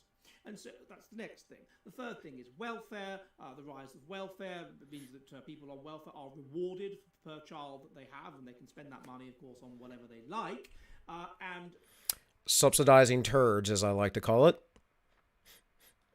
It's been shown that if you divide England up into those where both parents are working, IQ of 100, those where only one parent is working, IQ of about 90, and those where both parents are on welfare, IQ of about 80, then it is only those with an IQ of about 80, the welfare parents, that have above replacement fertility. And often they have way above replacement fertility. This can be seen, for example, in the case of Mick Philpott, who in 2012 set fire to his own house as part of an insurance fraud with the aim of rescuing the children upstairs, and 6 of these children died. Mick Philpott has had 17 children. I mean, this is a super breeder. And you would expect those children themselves to inherit his propensity for having lots of children. This is also why I'll never get a vasectomy, folks.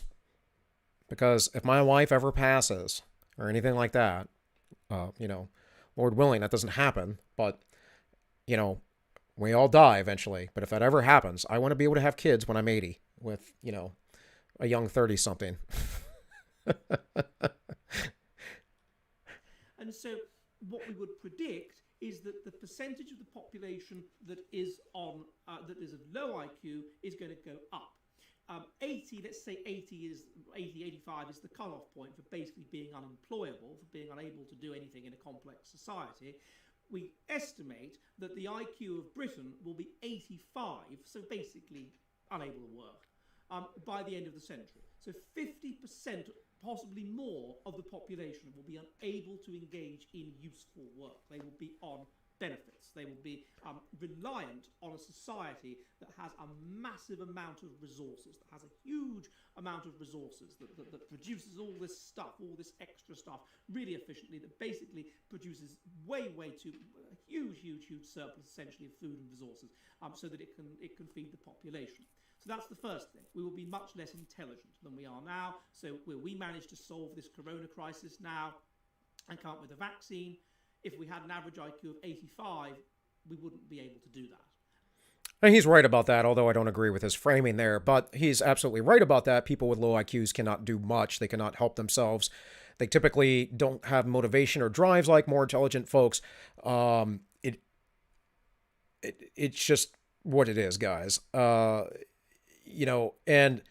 these people, to some degree, do need support. Right now, it's about 10% of the population or less.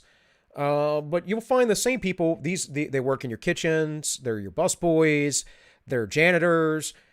Those are, when the left says stuff like, well, if we didn't have immigrants come in, who would work those crap jobs you don't want to work? Well, those people that have the 85 IQ, that's who would work those jobs. See, those jobs are out there. Like, I'm sure many of you have worked some sort of crappy job at some point in your life, and you've met some really dumb people. I know when I worked for FedEx, there were a lot of people that were of average or intelligence or smart or whatever, but there were some absolute just morons, and you would talk to them and they would say stuff. My favorite thing about really dumb people is often they will lie to you and then tell on themselves and they don't even realize it. They just make stuff up. They don't realize how horrible they are as liars, but they do it because they need to boost their ego up, make themselves sound better. And then the other thing that they do often, I find, just in my experience with them, is that they'll go, I'm not stupid, I'm not dumb. I mean, sometimes there's a reason to say something like that, but if that is something you say all the time, you might just be stupid or dumb. And also the hospitals would work less well, and there'd be corruption, and there'd be less resources to deal with patients, and there'd be all kinds of chaos, and there'd just be basically lots of death. So that's the first thing. The second thing is that we are selecting for poor health. And we've been doing that since the Industrial Revolution. At the time of the Industrial Revolution, we were every generation, any kind of mutation from the norm that we were selecting for from people that were basically highly intelligent, highly group-oriented, because in the battle of group selection, which we were under, it's groups which are highly group-oriented that tend to dominate other groups. Any deviation from that is going to be mutation, and it's going to basically be associated with poor genetic health and poor mental health. So selection pressure weakens, child mortality collapses from 50% to 1%. So what you're going to get is a huge tsunami, a huge buildup of mutation. Part of the sexual selection, too, is the sexual liberation of women, because before women would have been far more selective. They sort of are now, right? But women, I'll tell you the secret, guys, to women. If you want to get women, you need to engage their emotions and give them a fun time. It's really not that hard. And then you need to have to measure how the reactions are to you. I'm not going to teach you like actual game stuff or anything, because I don't do that stuff anymore. But the bottom line is that women are emotional, and you want them to have this fun time with you and go on this ride and this journey. And most guys don't ever think of it that way, and they overanalyze it, because every guy's autistic, of course, and very few guys get all the girls anymore with this sexual liberation. Of course, dating apps, all those other things as well. And guys, people start to just then settle. And again, you see this. Now, I worked in a jail for a long time, so I would see the worst of the worst of society. But even those who are lawful citizens, you still see similar things. Becoming more and more genetically sick, and also more and more less and less intelligent, because intelligence is associated with low mutational load in the brain, and therefore low generalized mutational load. And it's been shown that low intelligence is associated with genetic problems of other kinds, like a genetic propensity to heart disease is associated with low IQ. A genetic propensity to strokes is associated with low IQ. The genes for poor physical health are associated with the genes for poor mental health. which makes sense because the brain is 84% of the genome. So if you've got poor genes of the body, you will have poor genes of the mind as well. And I'll take it one further. Leftism, as far as the low verbal IQ people goes, in the Peterson video I showed you the other week, not the high verbal IQ leftists, because those are the bourgeois who actually are running everything, who want to implement this for the working class. But the low IQ promotes the leftism, and the reason why is because these people can't take care of themselves, therefore everyone else must subsidize their life, which is exactly what Professor Dutton just said. And thus low intelligence. Now, we are literally selecting for low intelligence, and we are also selecting people that have a genetic propensity to heart disease have more children. People that have a genetic propensity to strokes have more children. People that have a genetic propensity to be fat have more children. We are genetically becoming this super sick population. So now, this, I would say, I don't know, I'd have to see the data, but this genetic propensity for all these things are modern inventions because we don't follow our natural lifestyles or diets. That's why these genetic anomalies are coming up. People are passing down bad genes via epigenetics because of years, or not years, I should say, decades, generations of poor health, of poor food, of poor quality of life. And I don't mean like living in the ghetto or something. I mean, they don't get outside and get sun. They don't interact with nature. They don't eat a lot of meat, enough protein. They don't get enough fat in their diet. They don't get enough nutrients. All of these things. They don't get the proper necessary exercise to build up their minds and their bodies. One of the really interesting things is once you study anatomy and biology, you realize how your body is literally wired to experience the world. Its two primary motives are to move you and to experience things. That is, to take in the outside world and interpret it, and to move your body. Those are your major primary directives for your nervous system. And as we have developed science over the years, it seems to be that our brains are so well developed because we are so articulate in our movements. We have the ability to move, unlike other animals or creatures. We can move in weird ways, like I can move within my sternum and my chest, that other creatures just don't have that ability to move. We have a highly wired brain for exploratory movement. So there was a trend in the early 2000s and maybe a while back. I don't follow fitness trends as much anymore, but with groups like Nat Move, they were teaching people to go out to the woods, have no association with electronics, have no cell phones, whatever. In fact, I think they come down here to West Virginia. They might go to the National Radio Silence Zone, which I wasn't aware of till Aiden told me about the other day, and I did some reading on that. It's interesting. And in any case, as they do this, they go out in the woods and they learn how to walk on logs and climb trees and step across stones. And you'll find that a lot of modern people are really bad movers. And I can tell you this because I've been training people since I was 16. So I'm 40 now. That gives me 24 years of teaching experience with folks. And I've been everything from a kettlebell instructor, fitness trainer, to a martial arts instructor, to a urban combat instructor. People have really poor movement skills in the modern world, and that is probably because of the sedentary lifestyle, which again means there's less brain development. We do stupid things with children, like putting shoes on them instead of allowing them to naturally learn how to build the muscles in their feet so they can walk. We put them in walkers. We do all kinds of crazy, ridiculous things that are completely unnatural because the experts, right?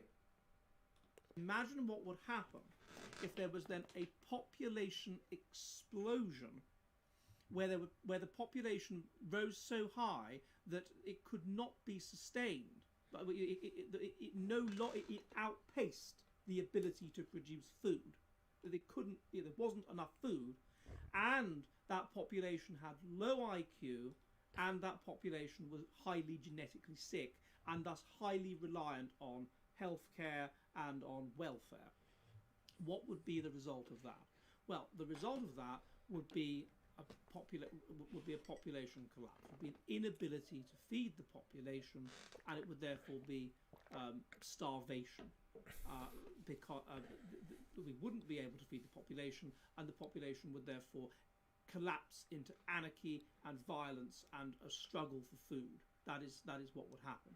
And it wouldn't matter. I mean, if we had the intelligence to be able to think of some new way to innovate things more efficiently and thus produce even more food, but as the IQ goes down, the level of per capita innovation goes down, and eventually the level of per capita innovation dries up, and eventually then we can no longer do things we used to be able to do.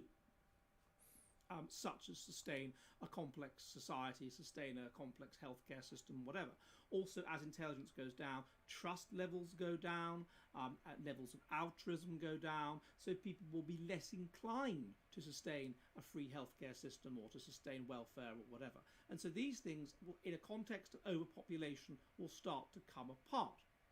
But one can imagine then that all it would take would be a coronavirus to come along like it has now, and then of course we would be completely unable to come up with a vaccine for this coronavirus, and it would hit a population that was extremely genetically sick and extremely impulsive and low in IQ and disinclined to do anything to help its own interests. Now you can imagine what that would mean. That would mean mass death. It would be comparable to what happened in the Bronze Age collapse of 1200 BC, where basically you had this highly intelligent people that produced this high level of civilization, and then very suddenly, boom, very suddenly, there was a volcanic eruption and there was a nuclear winter, or a series of nuclear winters.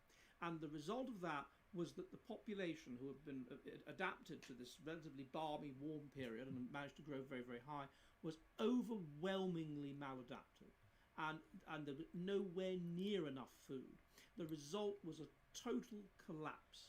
It was mass immigration, the sea people coming in from colder areas trying to find land.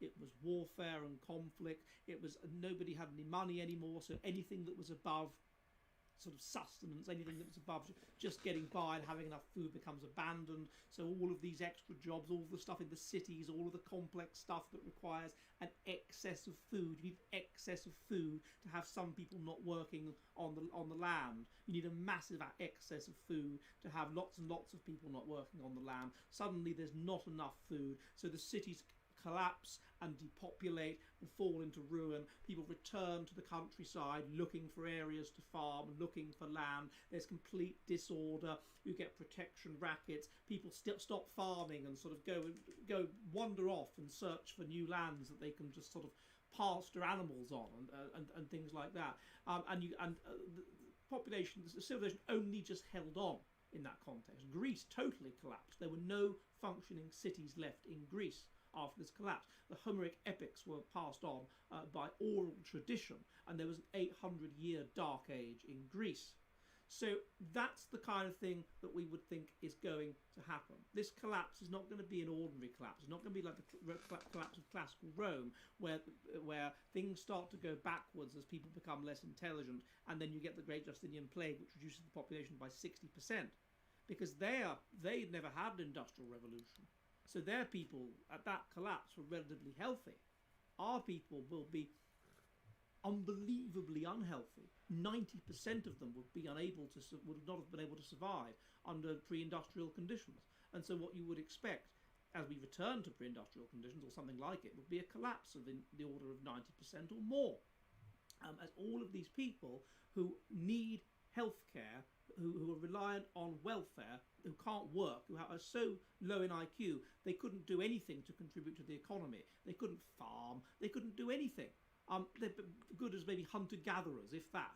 Those people will be completely unable to sustain themselves or find food. They will start fighting among themselves, and you will have Darwinian conditions reimposed. You'll then get lots of people with no useful skills who are able to farm, garden, produce food or whatever. They will all die out, and all that will be left will be highly fit, mentally and physically fit people. That is what we would predict would happen. The only Good thing would be we would expect intelligent people to have the ability and resources to flee this, to set up refugia, and to keep civilization going somewhere else, as anarchy raged all around them. But that is for another time. For another time. All right, guys. So I'll look in the chat here, but that was pretty much it there. And yes, this is the clear pill on that. That if society continues to raise itself up in this leftist way, people become more demanding of goods, of luxury. If they become more decadent, one, they won't breed. Two, those that do breed, like, I don't want people to, die out or whatever, but essentially, like, the reality is, guys, is that we all die. You have to understand that we are a finite species. We don't get to live forever. Perhaps if you're a transhumanist, you think you can, but I don't think that that's going to happen. In any case, so the clear pill again is that these systems are not sustainable. And yeah, maybe that's a black pill. But what he just said at the end there is what we are calling for, what I'm calling for, what others are calling for.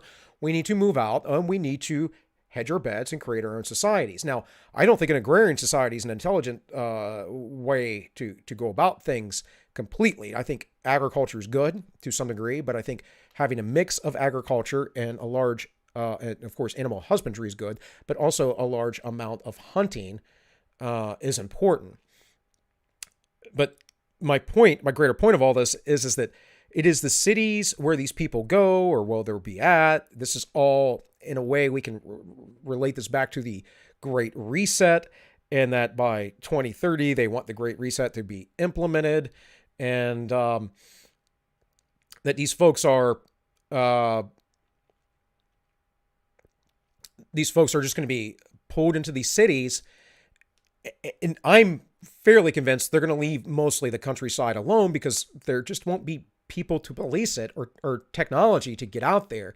If you go to remote areas, it is not easy to navigate. I can tell you right now, as a former military guy who's done a lot of patrolling in various rugged terrain, it is not easy to get around. You have, as Don referred to on the Ends Justify the Memes once when he was on, the Afghanistan problem of the mountains, right? It's hard to get around. It's hard to find these people. We really have to understand that there is hope, that there could be things coming. And this may be several generations away, but what we build now will be the remnants of the future society. That is, if the Lord doesn't return. So there's that too. But anyways, you guys have been chatting a lot. I saw Matt kept talking trash on Nike.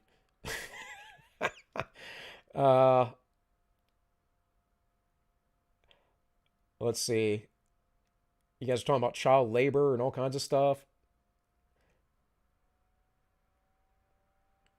Yeah, discipline builds character 100%. I mean, it looks like you guys have just been chatting amongst yourselves mostly, so that's cool.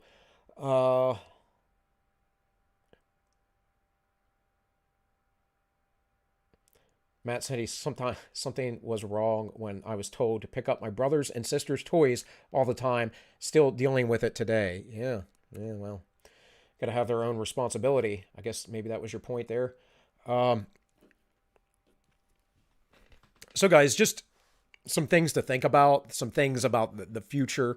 I guess in some manners, I'm a little bit of a futurist where I like to try and figure out the direction in which the world is going, although I'm not like on the side of most futurists who want transhumanism and all this other crazy stuff. The other thing I wanted to talk about, which I believe I brought up a little bit briefly on Friday, was this Rasmussen report. Now, I tried to archive this. This is stuck behind a paywall right now, and when I archived it, it didn't bring up the whole page. So essentially, though, they took whatever polling they did and found that conservative viewers are better informed about important topics. Now, I will have some other articles here, but again, I just kind of wanted to plug this video that Aiden Paladin did a while back because it kind of covers this as well. I think we've got to a good place. Yeah, things have definitely evolved. That's not a thing! Mommy isn't coming! Mommy isn't coming! You are so immature! You are so immature! Are people who consider themselves to be conservative or right-wing less objectively intelligent than people who consider themselves to lean more to the left? So, anyways, go watch that at your own time. But Aiden does a good breakdown of this. I just wanted to bring it up again because it reminds me of this article. The way that the study that lefties like to use is conveyed is not accurate. The way that it was conducted, how they lumped conservatives, whatever they called conservatives, that was just not accurate. And Aiden goes through all that and the reasons why that the information is falsified, basically. So here we have from the Washington Times. And guys, we know that. We know this from other studies in the past that lefties only read left-wing stuff. People on the right read multiple perspectives. I made a comment on Twitter earlier. I don't really do the Twitter thing, but I was looking through there at like some news and memes and whatever else. And I made a comment on Twitter because someone was talking about Matt Gaetz. And the Daily Beast just released an article the other day about Matt Gaetz, which says nothing. Now, my stance on Matt Gaetz is he probably was with a 17-year-old and didn't know it.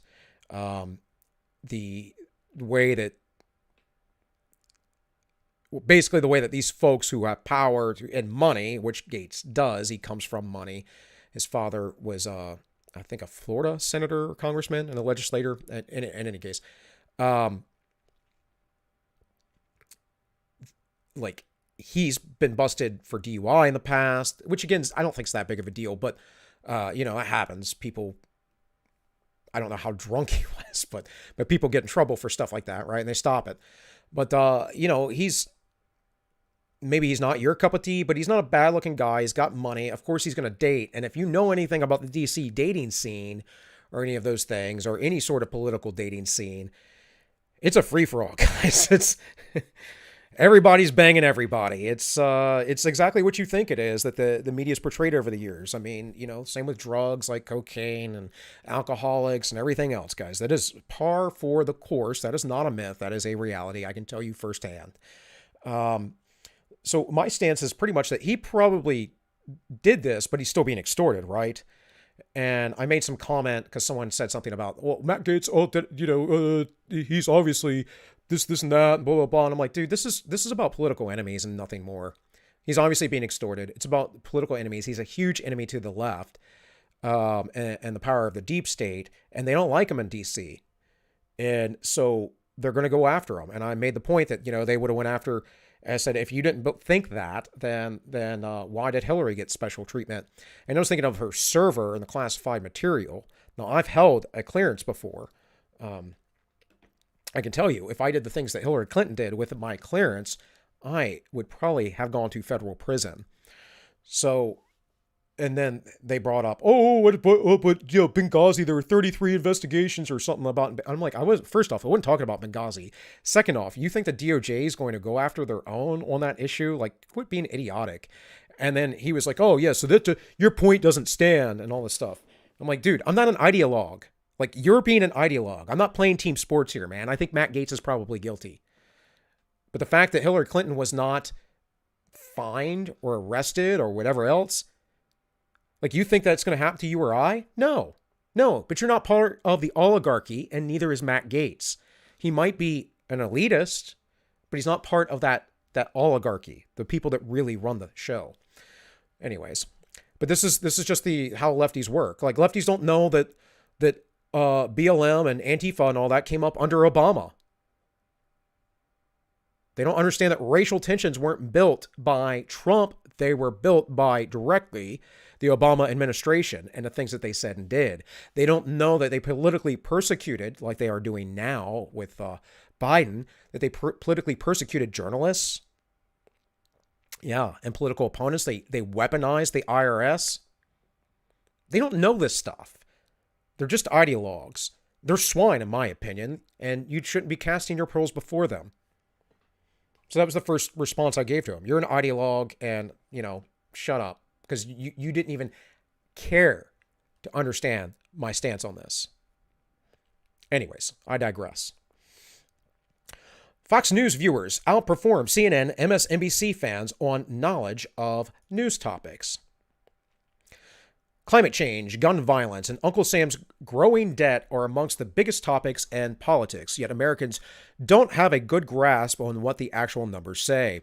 Those who favor CNN and MSNBC know even less than those who prefer Fox News or who don't watch cable television at all, people like me, according to polling from the Heartland Institute, a conservative think tank. Relatively few people could place the federal government's total debt at 20 trillion or 30 trillion. Well, I could, and it's not 20 trillion. It is closer to 30. And it will be much higher than that by the end of this administration. But Fox viewers were about twice as likely as CNN viewers to do so. The Heartland Foundation found through Rasmussen polling. On taxes, 36% of Fox viewers knew the top marginal tax rate was 30 to 40%, just 23% of CNN watchers and 22% of MSN viewers.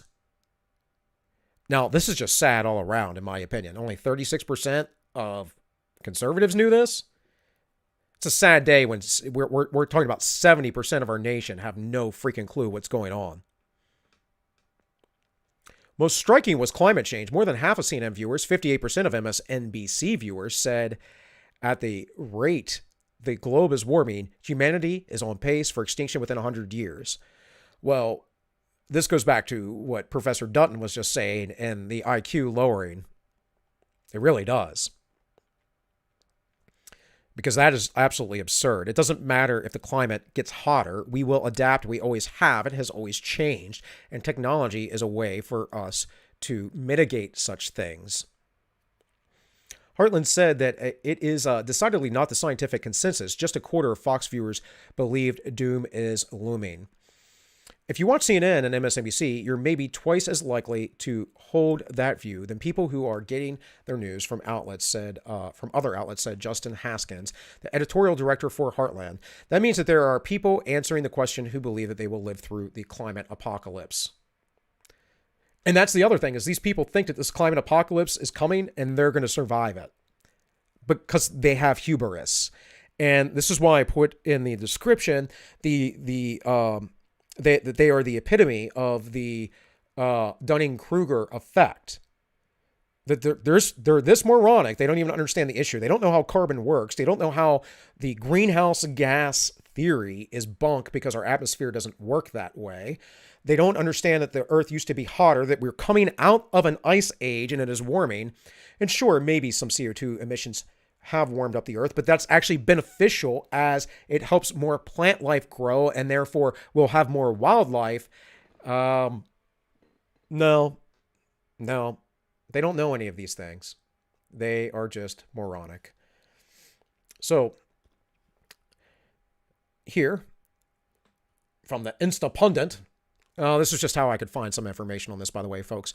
Conservative viewers are better informed about important topics. New Heartland Institution and Rasmussen reports national telephone and online survey finds that only 16% of likely U.S. voters who say CNN is their favorite cable news outlet, and 20% of those who say MSN is their favorite correctly estimate the U.S. national debt, currently more than $28 trillion,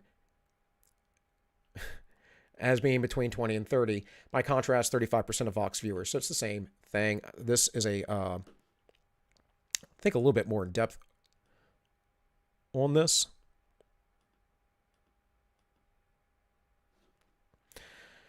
And I couldn't find a lot, guys, that had the direct quotes from the poll. But what I do know from Rasmussen is eventually that will be open to the public. So we'll probably return to it sometime in the future.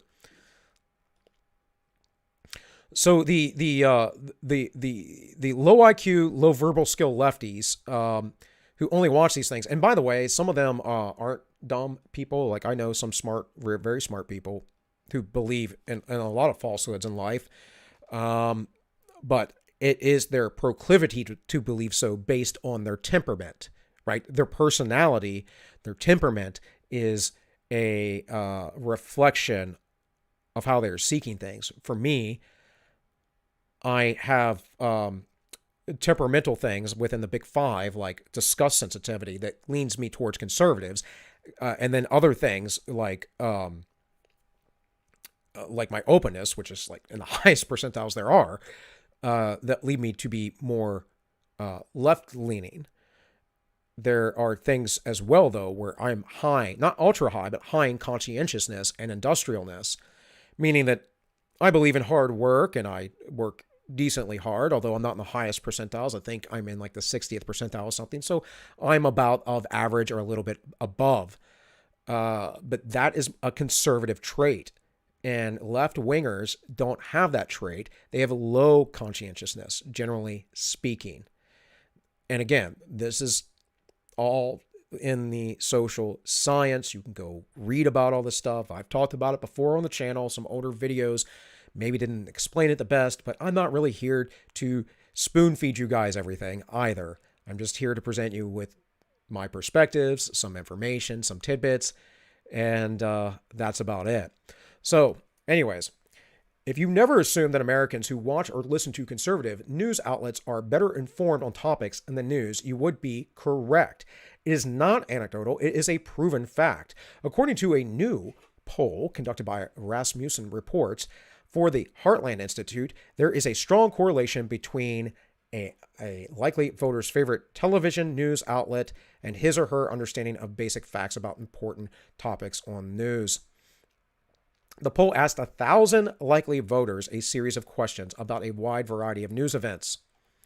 Generally speaking, respondents who identified CNN, MSNBC, ABC, CBS, and NBC as their favorite TV news outlets were more likely to incorrectly answer questions about the national debt, income tax rate paid by the wealthy, and the percentage of the population that's uninsured than the viewers of Fox News and other cable networks such as Blaze or Newsmax. And I mean, guys, this is why this article exists from the LA Times. Now, I was going to talk about this, but I don't really feel the need to because Matt Christensen put out a phenomenal video on this yesterday, and you should just go watch that. Maybe I'll bring it up on the show Monday if you guys haven't seen it, but go watch it. Go give Matt a like. Go support Matt. He does great work. And, of course, he is a friend. So please do that. But this is a whole entire article from the LA Times pointed toward lefties to gaslight people that lockdowns didn't hurt the economy and that it saved everybody. It's such nonsense, and they act like they manipulate the data, and they act like there's no data on this, and there are. My questions to them would be, well, why didn't the Argentinian lockdown keep the coronavirus rate down, or why are they now taxing their wealthy, their millionaire class to pay for the rest of the citizens? Why are they doing these things? Why were lockdowns not implemented all across the world? They were never implemented in Japan or South Korea, despite what you've been told, or, of course, everyone's favorite, Sweden. And Sweden, Matt talks about this, is pointed out in this article, as always, the boogeyman. And I believe they talk about how their GDP went down, but then Matt brings up the entire GDP of Europe went down. You cannot isolate this one nation from the other. That's throwing out data points. That's what lefties do. They lie. They don't tell you the truth. You know that this is what they do.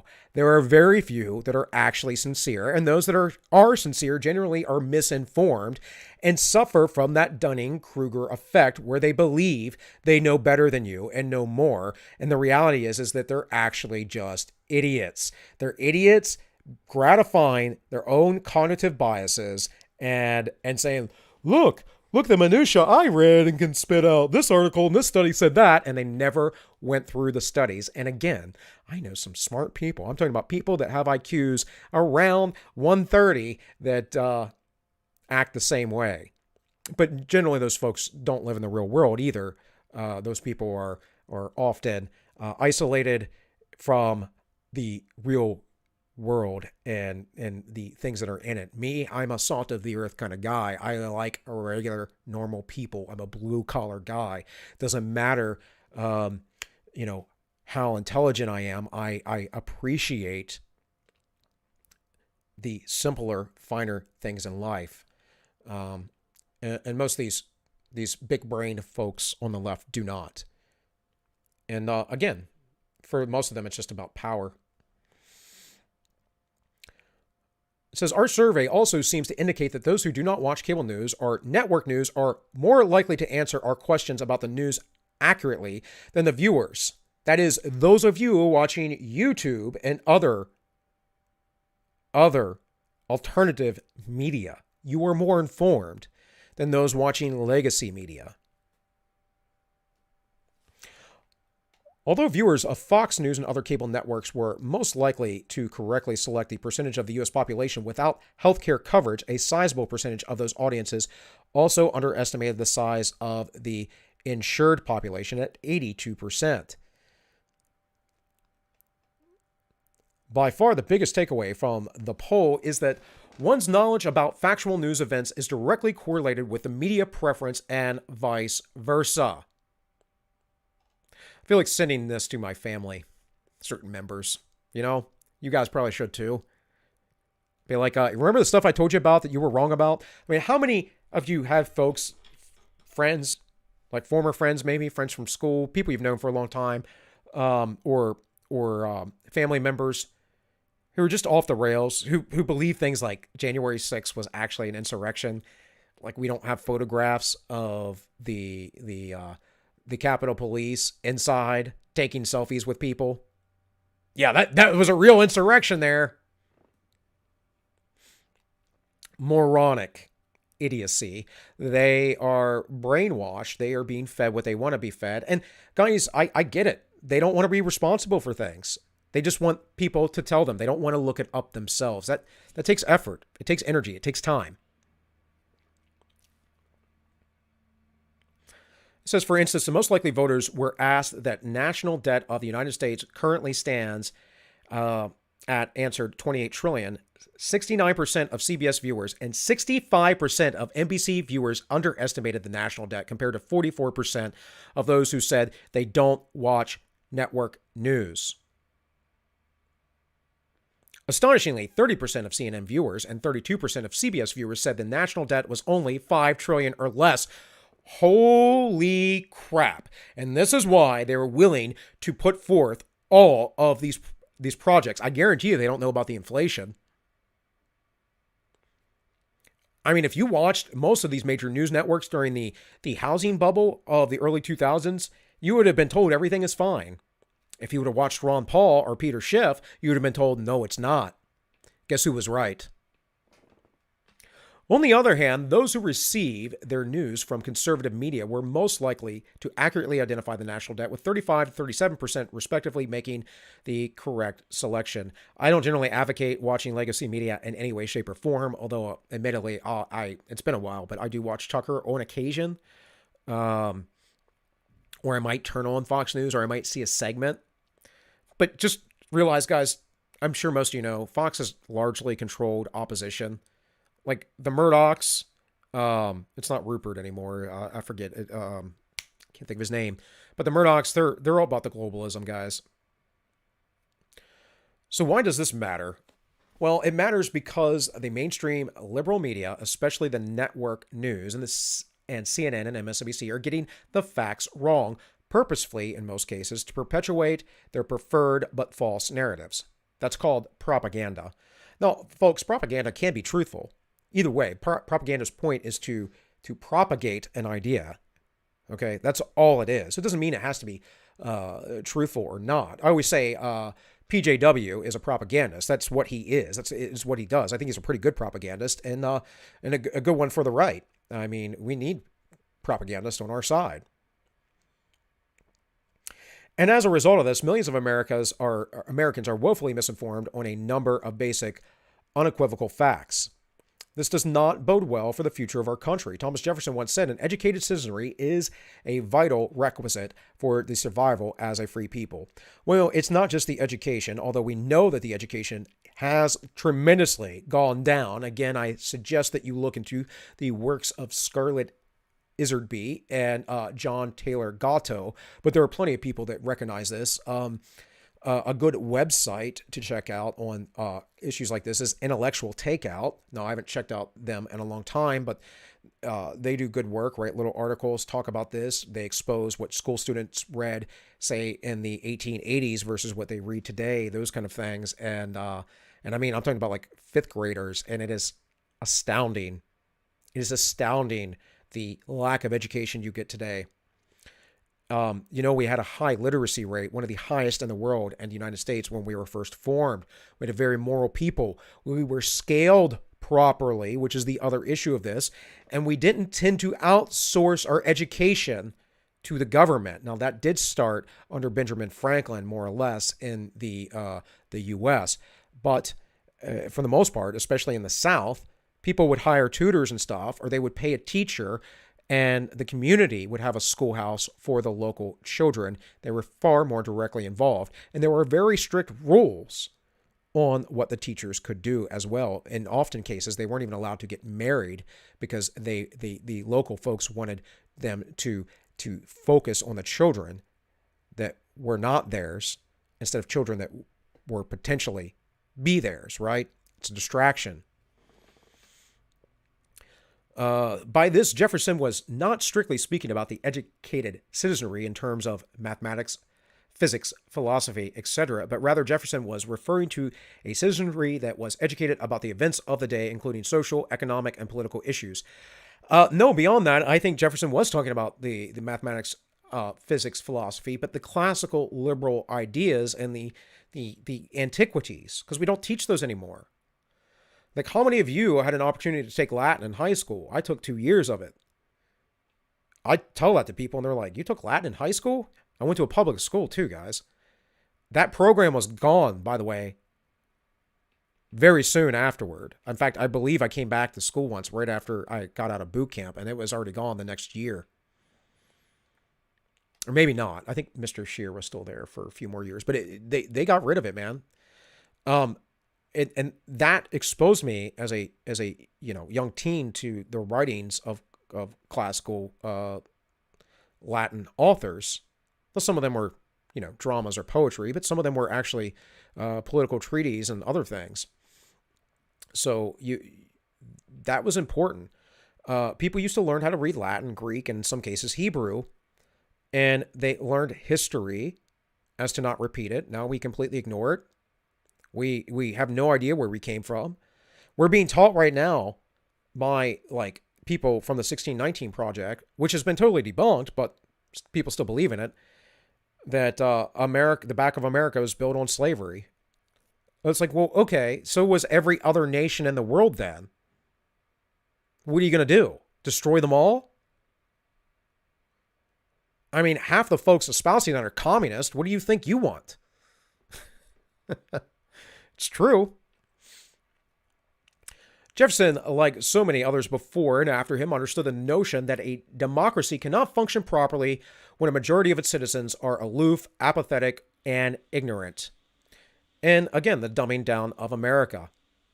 This is the only way the elites can gain control. And they have. They've dumbed us down. They've took away the representation from the right people, meaning the states with their senators, a long time ago, made it direct democracy as much as they possibly could, and it's all they espouse, and yet we are none of those things, nor were we supposed to be. The states no longer have a say within our federal government. And sure, you could say, but the senators still represent the states, do they? Well, why are they elected by popular vote then, instead of by the legislatures? However, that seems to be what is happening in America. As more Americans rely on mainstream liberal media for information, the more unenlightened and unknowledgeable they become. That is a troubling trend. And the more the mainstream liberal media indoctrinates their viewers and listeners with ideology over facts and data, the less cohesive our country becomes as well. There's another factor in this. They're talking about news, but we have to look into the whole academia factor when we brought guys like Derrida into our system. People before that, I can't remember their names, but the folks from the Frankfurt School. This is something we've invited in, and academics are always sympathetic to communism because they think in their minds that they're little god kings, that, I can manipulate society well. I mean, I read you some of these things from Bastiat's the Law, right? Like we've been looking at this for a while now. The last, I don't know, week and a half or so. These people think that they're gods. They think that they can dictate to you how to live. And as Bastiat put it, if you don't come in as an elite and dictate to the masses what to do, nothing will ever happen. Of course, we know that's not true. It's not true in any way, shape, or form. For decades, the mainstream liberal media have abandoned their role as the fourth estate. They are no longer the guardians of facts, for they have become politicized. They've been, yeah, for sure. But it's not even that, man. They are literally in the government. They're married to the government. I mean, literally. There are people that work in the presidential administration, that work in Congress, that are staffers or whatever else, that also have husbands and wives within the media. These are obviously, to some degree, conflicts of interests. And as John Adams reminds us, facts matter above all else. According to Adams, facts are stubborn things, and whatever may be our wishes, our inclinations, and the dictates of our passions, they cannot alter the state of facts and evidence. Well, if you tell a lie enough times and it's big enough, if people are dumb enough to fall for these things, and they are. The average IQ in the United States right now is 98.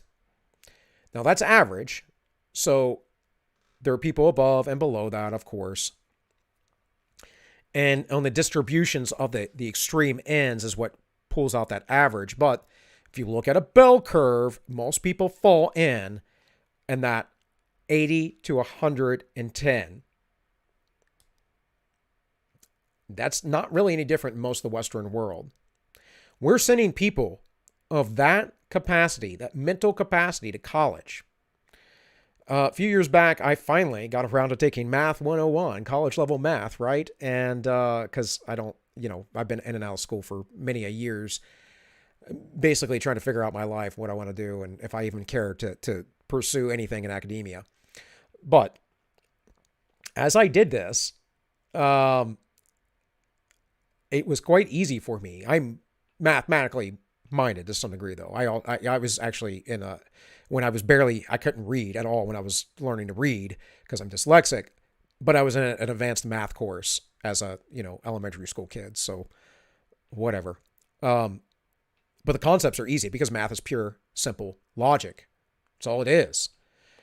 So as I took this course, I'm basically teaching myself. My instructor was horrible, and I'm figuring it out on my own. And everyone in that course, except for me and two other guys, failed. Now, don't get me wrong. I was in a small class. I think there were about 12 or 13 of us. But none of the women could do it. And it's not because women aren't mathematically minded, although they're generally not. It's because they weren't intelligent enough to be there. But they were there because we subsidize it and we push it. You should at least have an IQ of 120 to be in college. That's the point of that. And then you're probably going to be smarter than that if you're going to go toward a master's or doctorate. But just because you have intelligence, just because you can recall things, just because you can logically solve problems, doesn't mean you are wise either or well educated. And it doesn't mean that you're not susceptible to all of the faults of cognitive biases and logical fallacies that human beings are. In the end, your proclivity towards this information comes down to your temperament. And for me, my highest value is truth. So, on occasion I might get sidetracked, but generally speaking, I'm going to get down to the truth. All right, it says, most interestingly, Adams said that as he was defending the British soldiers who were at the trial for their actions in the Boston Massacre, although the American press at the time portrayed the soldiers as instigating the so-called massacre, the facts told a different story. Eventually, the facts triumphed. 6 of the 8 British soldiers were found not guilty. 2 were convicted of manslaughter, as they rightfully should have been. They shot unarmed citizens. In the case of the Boston Massacre, the facts won in the end. And we won't have that anymore. We can look at that in the George Floyd trial, or Derek Chauvin, I should say. That is just not a really existent thing. I had a lot of other stuff I could possibly pull up. I'm trying to figure out when I'm going to stream regularly. For now, guys, I'm going to be doing, Monday through Friday at 3 p.m. like I have been. And we're going to be looking at like classic literature stuff. And maybe I'll cover a little bit news here and there. Maybe we'll read some scriptures like as before. But yeah, I had a lot of stuff, and I looked at a lot of stuff this morning. I can always find stuff to talk about. But I can't go on forever because my wife and I have a dinner and Bible study every Sunday with my parents at their home. And I'm going to have to get running off to that here very, very shortly. So I really hope you guys enjoyed what I brought up here today. And all right, why won't you close out? Yes, quit. Thank you. Sorry. I hope you appreciated some of the factoids I brought to you, some perspectives. Again, my goal generally is to educate and to suss out what builds strong societies so that we can remain a remnant for this collapse that will eventually come.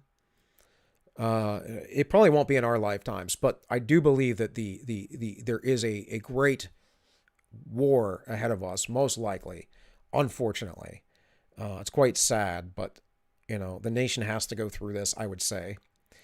And it has to go through this to either declare liberty for folks or tyranny. So with that, actually, I think I'm going to switch my stuff around here. Got my OBS in front of me. And this way, so I don't have to look sideways constantly. I can read chat right here.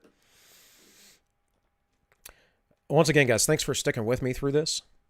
Had a lot of stuff to do. Narcissist, high IQ people. Actually, I don't know about that, brother. I think I find more dumb people to be narcissistic. That was just a random comment there, so I don't know what context that was in. So let's see here.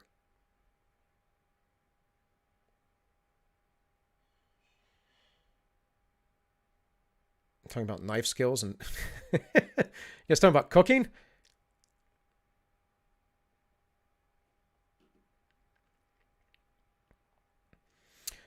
If your family were starving, you might not have any other choice. Yeah, generally speaking, in the past, people were sold into slavery, that is their children, or into prostitution.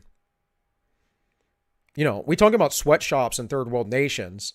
It's really not that bad. A lot of those people would just be prostitutes otherwise. The women, at least. Discipline builds character. Yep. Kind of already covered that. Washington, D.C., if you didn't get the reference. Again, this is kind of all out of context, guys. But yeah, the debt is a lot higher if you do factor those things in. What the most amazing thing to me is that the national debt, 50% of it is just interest. It's just interest to the Federal Reserve. But do you think that the Federal Reserve will really let us default? Portland has switched from BLM riots to climate riots on a cue. No doubt. No doubt. Well, if you saw when we were watching that Jolly Heretic video, there's a little Laura Ingraham thing down there talking about climate lockdowns, and there was an article, if you weren't aware, I'm pretty sure you were. I mean, I know a lot of you guys watch Jeremy and Delaney, who I need to get a hold of because I'd like to have them back on the show. But I kind of wanted to let them settle in their moves before I started pestering them about that stuff. In any case, yeah, I mean, you guys are obviously here, you're the informed folks. But there are things that we perceive that are true, but we don't have the data on them, and that's why I wanted to bring that up specifically. And I thought it tied in well with the assessment of that Malthusian cycle.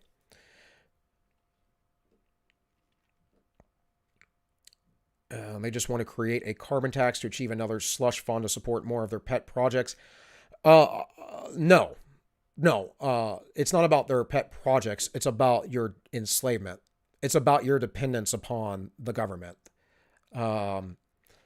Yeah, they have pet projects, but it is really about controlling you, man. If it wasn't about controlling you, we would have a decentralized bank. We wouldn't have a centralized banking and control of the currency. We wouldn't have folks like FDR, for instance, come in and confiscate all the gold, and then Nixon go off the Bretton Woods standards. Both things are completely and utterly unconstitutional, by the way. Like, it is the thing that probably annoys me the most, because it is the most blatant thing in the Constitution, that legal tender in the United States can only be traded in silver and gold. And yet we can print notes, right, like a check, to replace those things, so we don't have to carry around all the silver and gold. Because normally if you talk to people about a gold standard, they go, well, I don't think it's too practical to carry around a bag of gold in my pocket. I'm like, I don't think you're smart enough to figure the situation out, because that's not how it works. I mean, you don't know what a note is?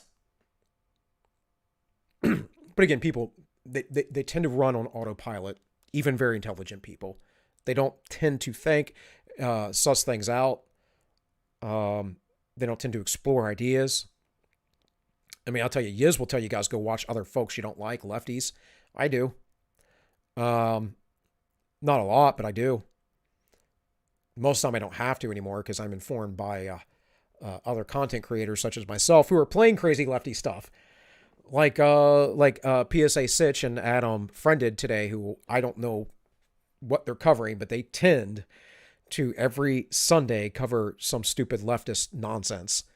And they do like 8-hour streams. So that tends to be something I watch at least some of on Sundays. And then I'm watching Viva Fry and Barnes most often, which Razor Fist was on there the other day. That was interesting, because Razor Fist has had not too many choice words about Viva Fry. He's called him a twink before. So, and then of course I watch the Matt and Blonde show. That's generally my Sunday routine, at least as far as information gathering. And all the while, I'm always collecting memes and whatever else. Anyways, let's get back to the chat here. Original sin, fall, breathing and existence of God, Gaia, earth, sanctification, tax, austerity, and hunger. So, Matt, you're making the comparison here to the climate religion. If my mouse would work properly.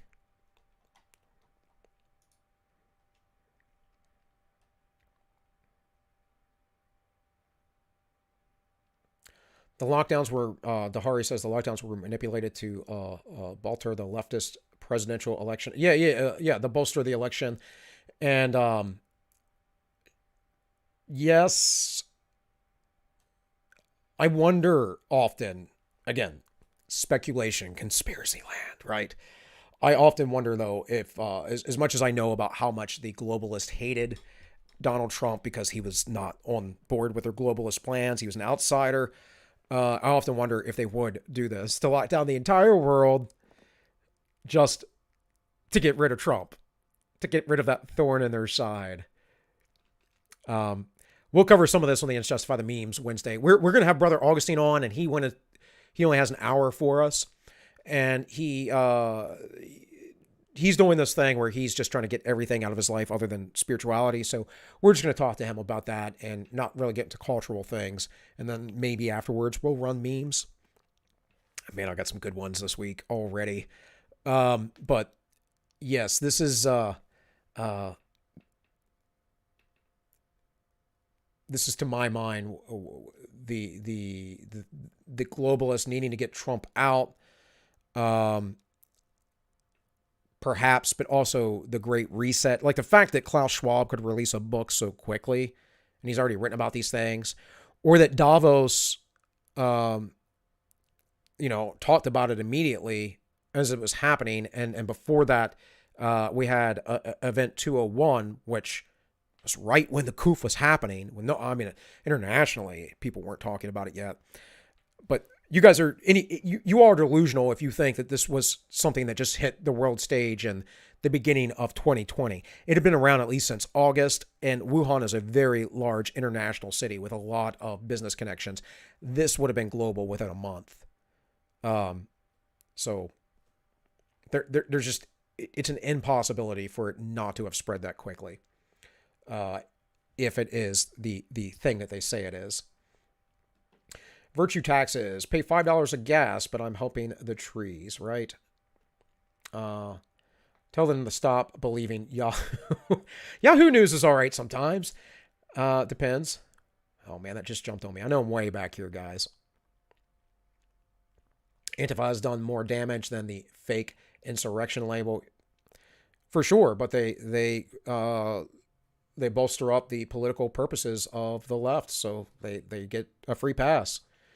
And that's how you know you're in a state of tyranny, because it's a matter of if you are the opposition at any point, you are an other. You're not a full citizen.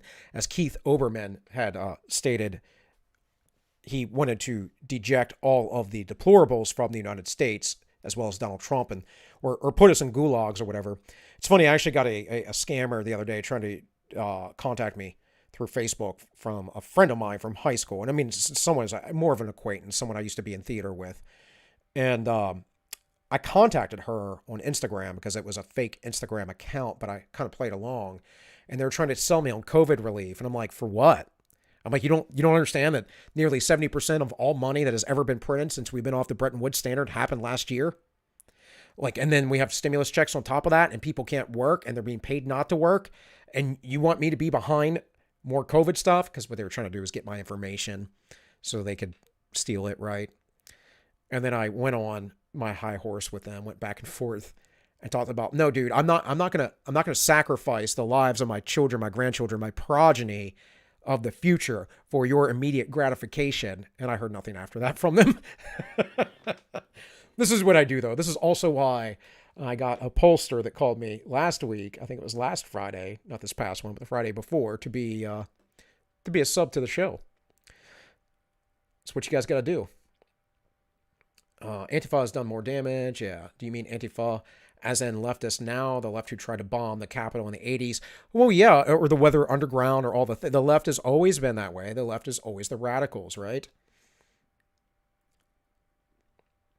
AA's Trivium. I'm not familiar. I must never watch AA anymore, and I know I should. I really like AA. I just always forget, or I don't see them come up. I have my routines, guys, like everyone else, and I do try to break them. But it happens, right? One of the best quotes that is more relevant today than any other time is that Albert Einstein, human spirit must prevail over technology. Well, amen to that, Tahari.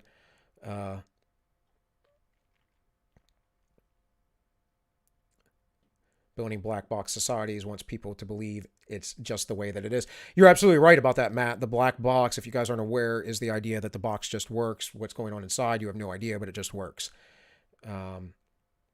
Technocratic digital prison. And that's the world we live in. You can flip that around and say the American spirit must prevail over globalism, leftist ideologies, 100%. Tyrannical behavior modification schemes. Build back better, flipped right side up, is destroy forth worse? Worse? I don't know. Destroy forth, like go forth and destroy? Not sure what you meant. The compelling of, I think meant commingling of politics with ideologies regarding people work in Washington, D.C. that have family working in the media. Yeah. And Bill reading my mind constantly. LOL. Okay. Well, the chat jumped on me there, but yeah, I saw you, Holly. I looked over when I said something about children and child labor, and you were like, Bill, get out of my head. I saw that. You keep coming back for the history lessons. Well, I'm glad. I'm glad. Like, for me, all of this, guys, is me So there is a parable in the Bible of the talents. And Christ, that was a form of money in the day. Christ gave one man 10, another 5, and another man only 1. And he did that accordingly to their ability. And the guy that had 10, or I think it was 5, 3, and 1. Anyways, the guy doubled, the first two guys doubled theirs, and God was very pleased with them, or the master, that is. Because again, it's a metaphor for a master, a rich man that has servants. But the last servant that only got 1 talent, he buried it in a field. He didn't use it. He didn't prosper with it. And the master was very, very angry with him. This is a parable, a story from Christ saying, if you do not do what you are called to do, if you do not take your talents, as we now refer to them in English, this is also why it's so important to understand, folks, biblical scriptures in history and the early centuries perspectives, because our language actually reflects the Bible. Modern English has all kinds of sentiments that reflect the scripture teachings, and talents is one of those. Talents was a monetary system. It was a type of coin that we now use for our skills, our gifts, our faculties, as Bastiat put it. So those of you that would waste those, God says he'll cast you into outer darkness. Just telling you. I know there's a lot of Christians out there that think that, oh, I'm a friend with Jesus, I can just do whatever I want. Nope. There are requirements on your behalf to be part of the kingdom.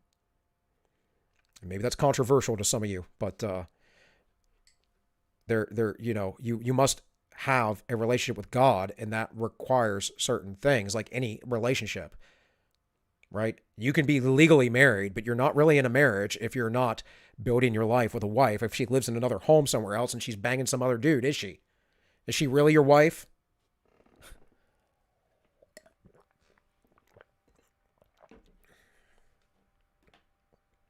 So, anyways, I'm here because I have these talents, whatever they may be. And I feel compelled to explore them because I must bear fruit for my Lord Christ. In any case, let's see. Oh, Sam, I didn't even know you were here. Sam says, was about to say, nowadays, those second and got manslaughter would get first and second degree. Yep. Talking about the Boston Massacre there, I'm assuming. Depends on the film. Okay. History and anthropology. I'm not as much into the anthropology side, and I would say that anthropology is utterly corrupt. I know that my sister was an anthropology major, and it has highly influenced her beliefs, and her beliefs are not correct. And in fact, I've told her many times, I mean, she's not the worst or anything like that, but I've told her about things that people have talked about, like, for instance, we've talked about ancient Greece, because she was also into archaeology and ancient studies, and was talking to her about the Spartan women and how much freedom they had, and she completely denied that was true. And I said, well, this is a professor and a PhD and an author that's saying otherwise, so I don't know what you're talking about. But then she has other certain perspectives, like she does know that the more homosexual a society becomes, like the Sambi, for instance. If you don't know about the Sambi tribe, it's kind of gross, but they take young boys and they have them fellate, or at least they used to, the teenage boys, because they believe that semen made the young boys strong. And they kept women in a separate part of the society. They didn't interact with them. The Greeks did a very similar thing, which is why there was rampant homosexuality. There was not in Sparta. Sparta did not participate in those things. Now, some historians would say differently, but I think that the writings that say differently say so because those folks were trying to justify sympathetically their pederasty. Because Sparta was once highly, highly respected in the Greek world. Matt had a retracted message. Speaking of other creators, Tim Pool put out a video of him shooting the gun Crowder. Yeah, he did on his clips. And Tim put out a video shooting a 50 cal, I think today. I watched earlier, and he has got a drone flying over. I'm like, Tim, you're like people. Tim's like doxing exactly where he lives at. If you know where Tim lives at, not that hard to figure out. But I'm from the area, so. It's the CRT video, Karlin Boroshenko ice stand last Thursday. Critical race theory. Osis, I don't know about that. I like Karlin. I do catch her on occasion, but I don't watch her nearly as much as I used to. Often, if I do see her, I'll see her in Adam Krigler's show, which I don't really watch either, but I will turn it on occasion, as usually I'm cooking dinner or something at that time. Often I'm watching Quite Frankly then, because I like Frank, even though Frank was a Q guy. You know, is what it is. Didn't just get rid of Trump, also made a massive increment or great leap forward. I don't even know. Increment. Okay. Great leap forward on the size and control of the state. On Sitch and Adam today, live streamed, not lice. What's a meme? Gone Sam. Anyways, I think we're caught up there. Oh, it's just a normal Gucci clock. Yeah. Grow money, extend mag. Yeah, you guys are talking about your own crap in here now. Kizza, you're late and gay because I'm about to get off the air now because I have to run to my parents. But watch it from the beginning, bud, if you would, and give me a like. So let me check. Don't have anything on Entropy. Although it's telling me I have 3 viewers and nothing on D Live. So, all right, guys. Well, that is it for today. I appreciate you guys showing up. I'll be back tomorrow at 3 p.m. I am thinking about doing more early morning streams and maybe on some days evening streams. We'll see. Tomorrow I don't have birthing classes because the couple that teaches them are busy. So maybe I'll stream something in the evening. I don't know. I kind of like breaking things up throughout my day, doing a little bit here and there and coming back to it. So, in any case, folks, I appreciate you all for showing up. Again, please like, share, subscribe. Remember, you can always donate through Entropy, D Live, or the Subscribe Star. Either way, I'm going to be here. But liking, sharing, subscribing, that, you know, the thing, very important. Helps me grow, helps me beat the algorithm, which is not going to promote my content. I've only had a few. Well, I appreciate it, Kizza, for showing the channel. I've only had a few videos that have gotten kind of big with a couple thousand views, and that's because people, I think, were looking for what I was talking about. I don't expect a lot of big audience to come in this way either. You know, this isn't the most entertaining channel. It's about history. It's about philosophy. It's about strong societies. And the ends justify the memes is the fun show, guys. So.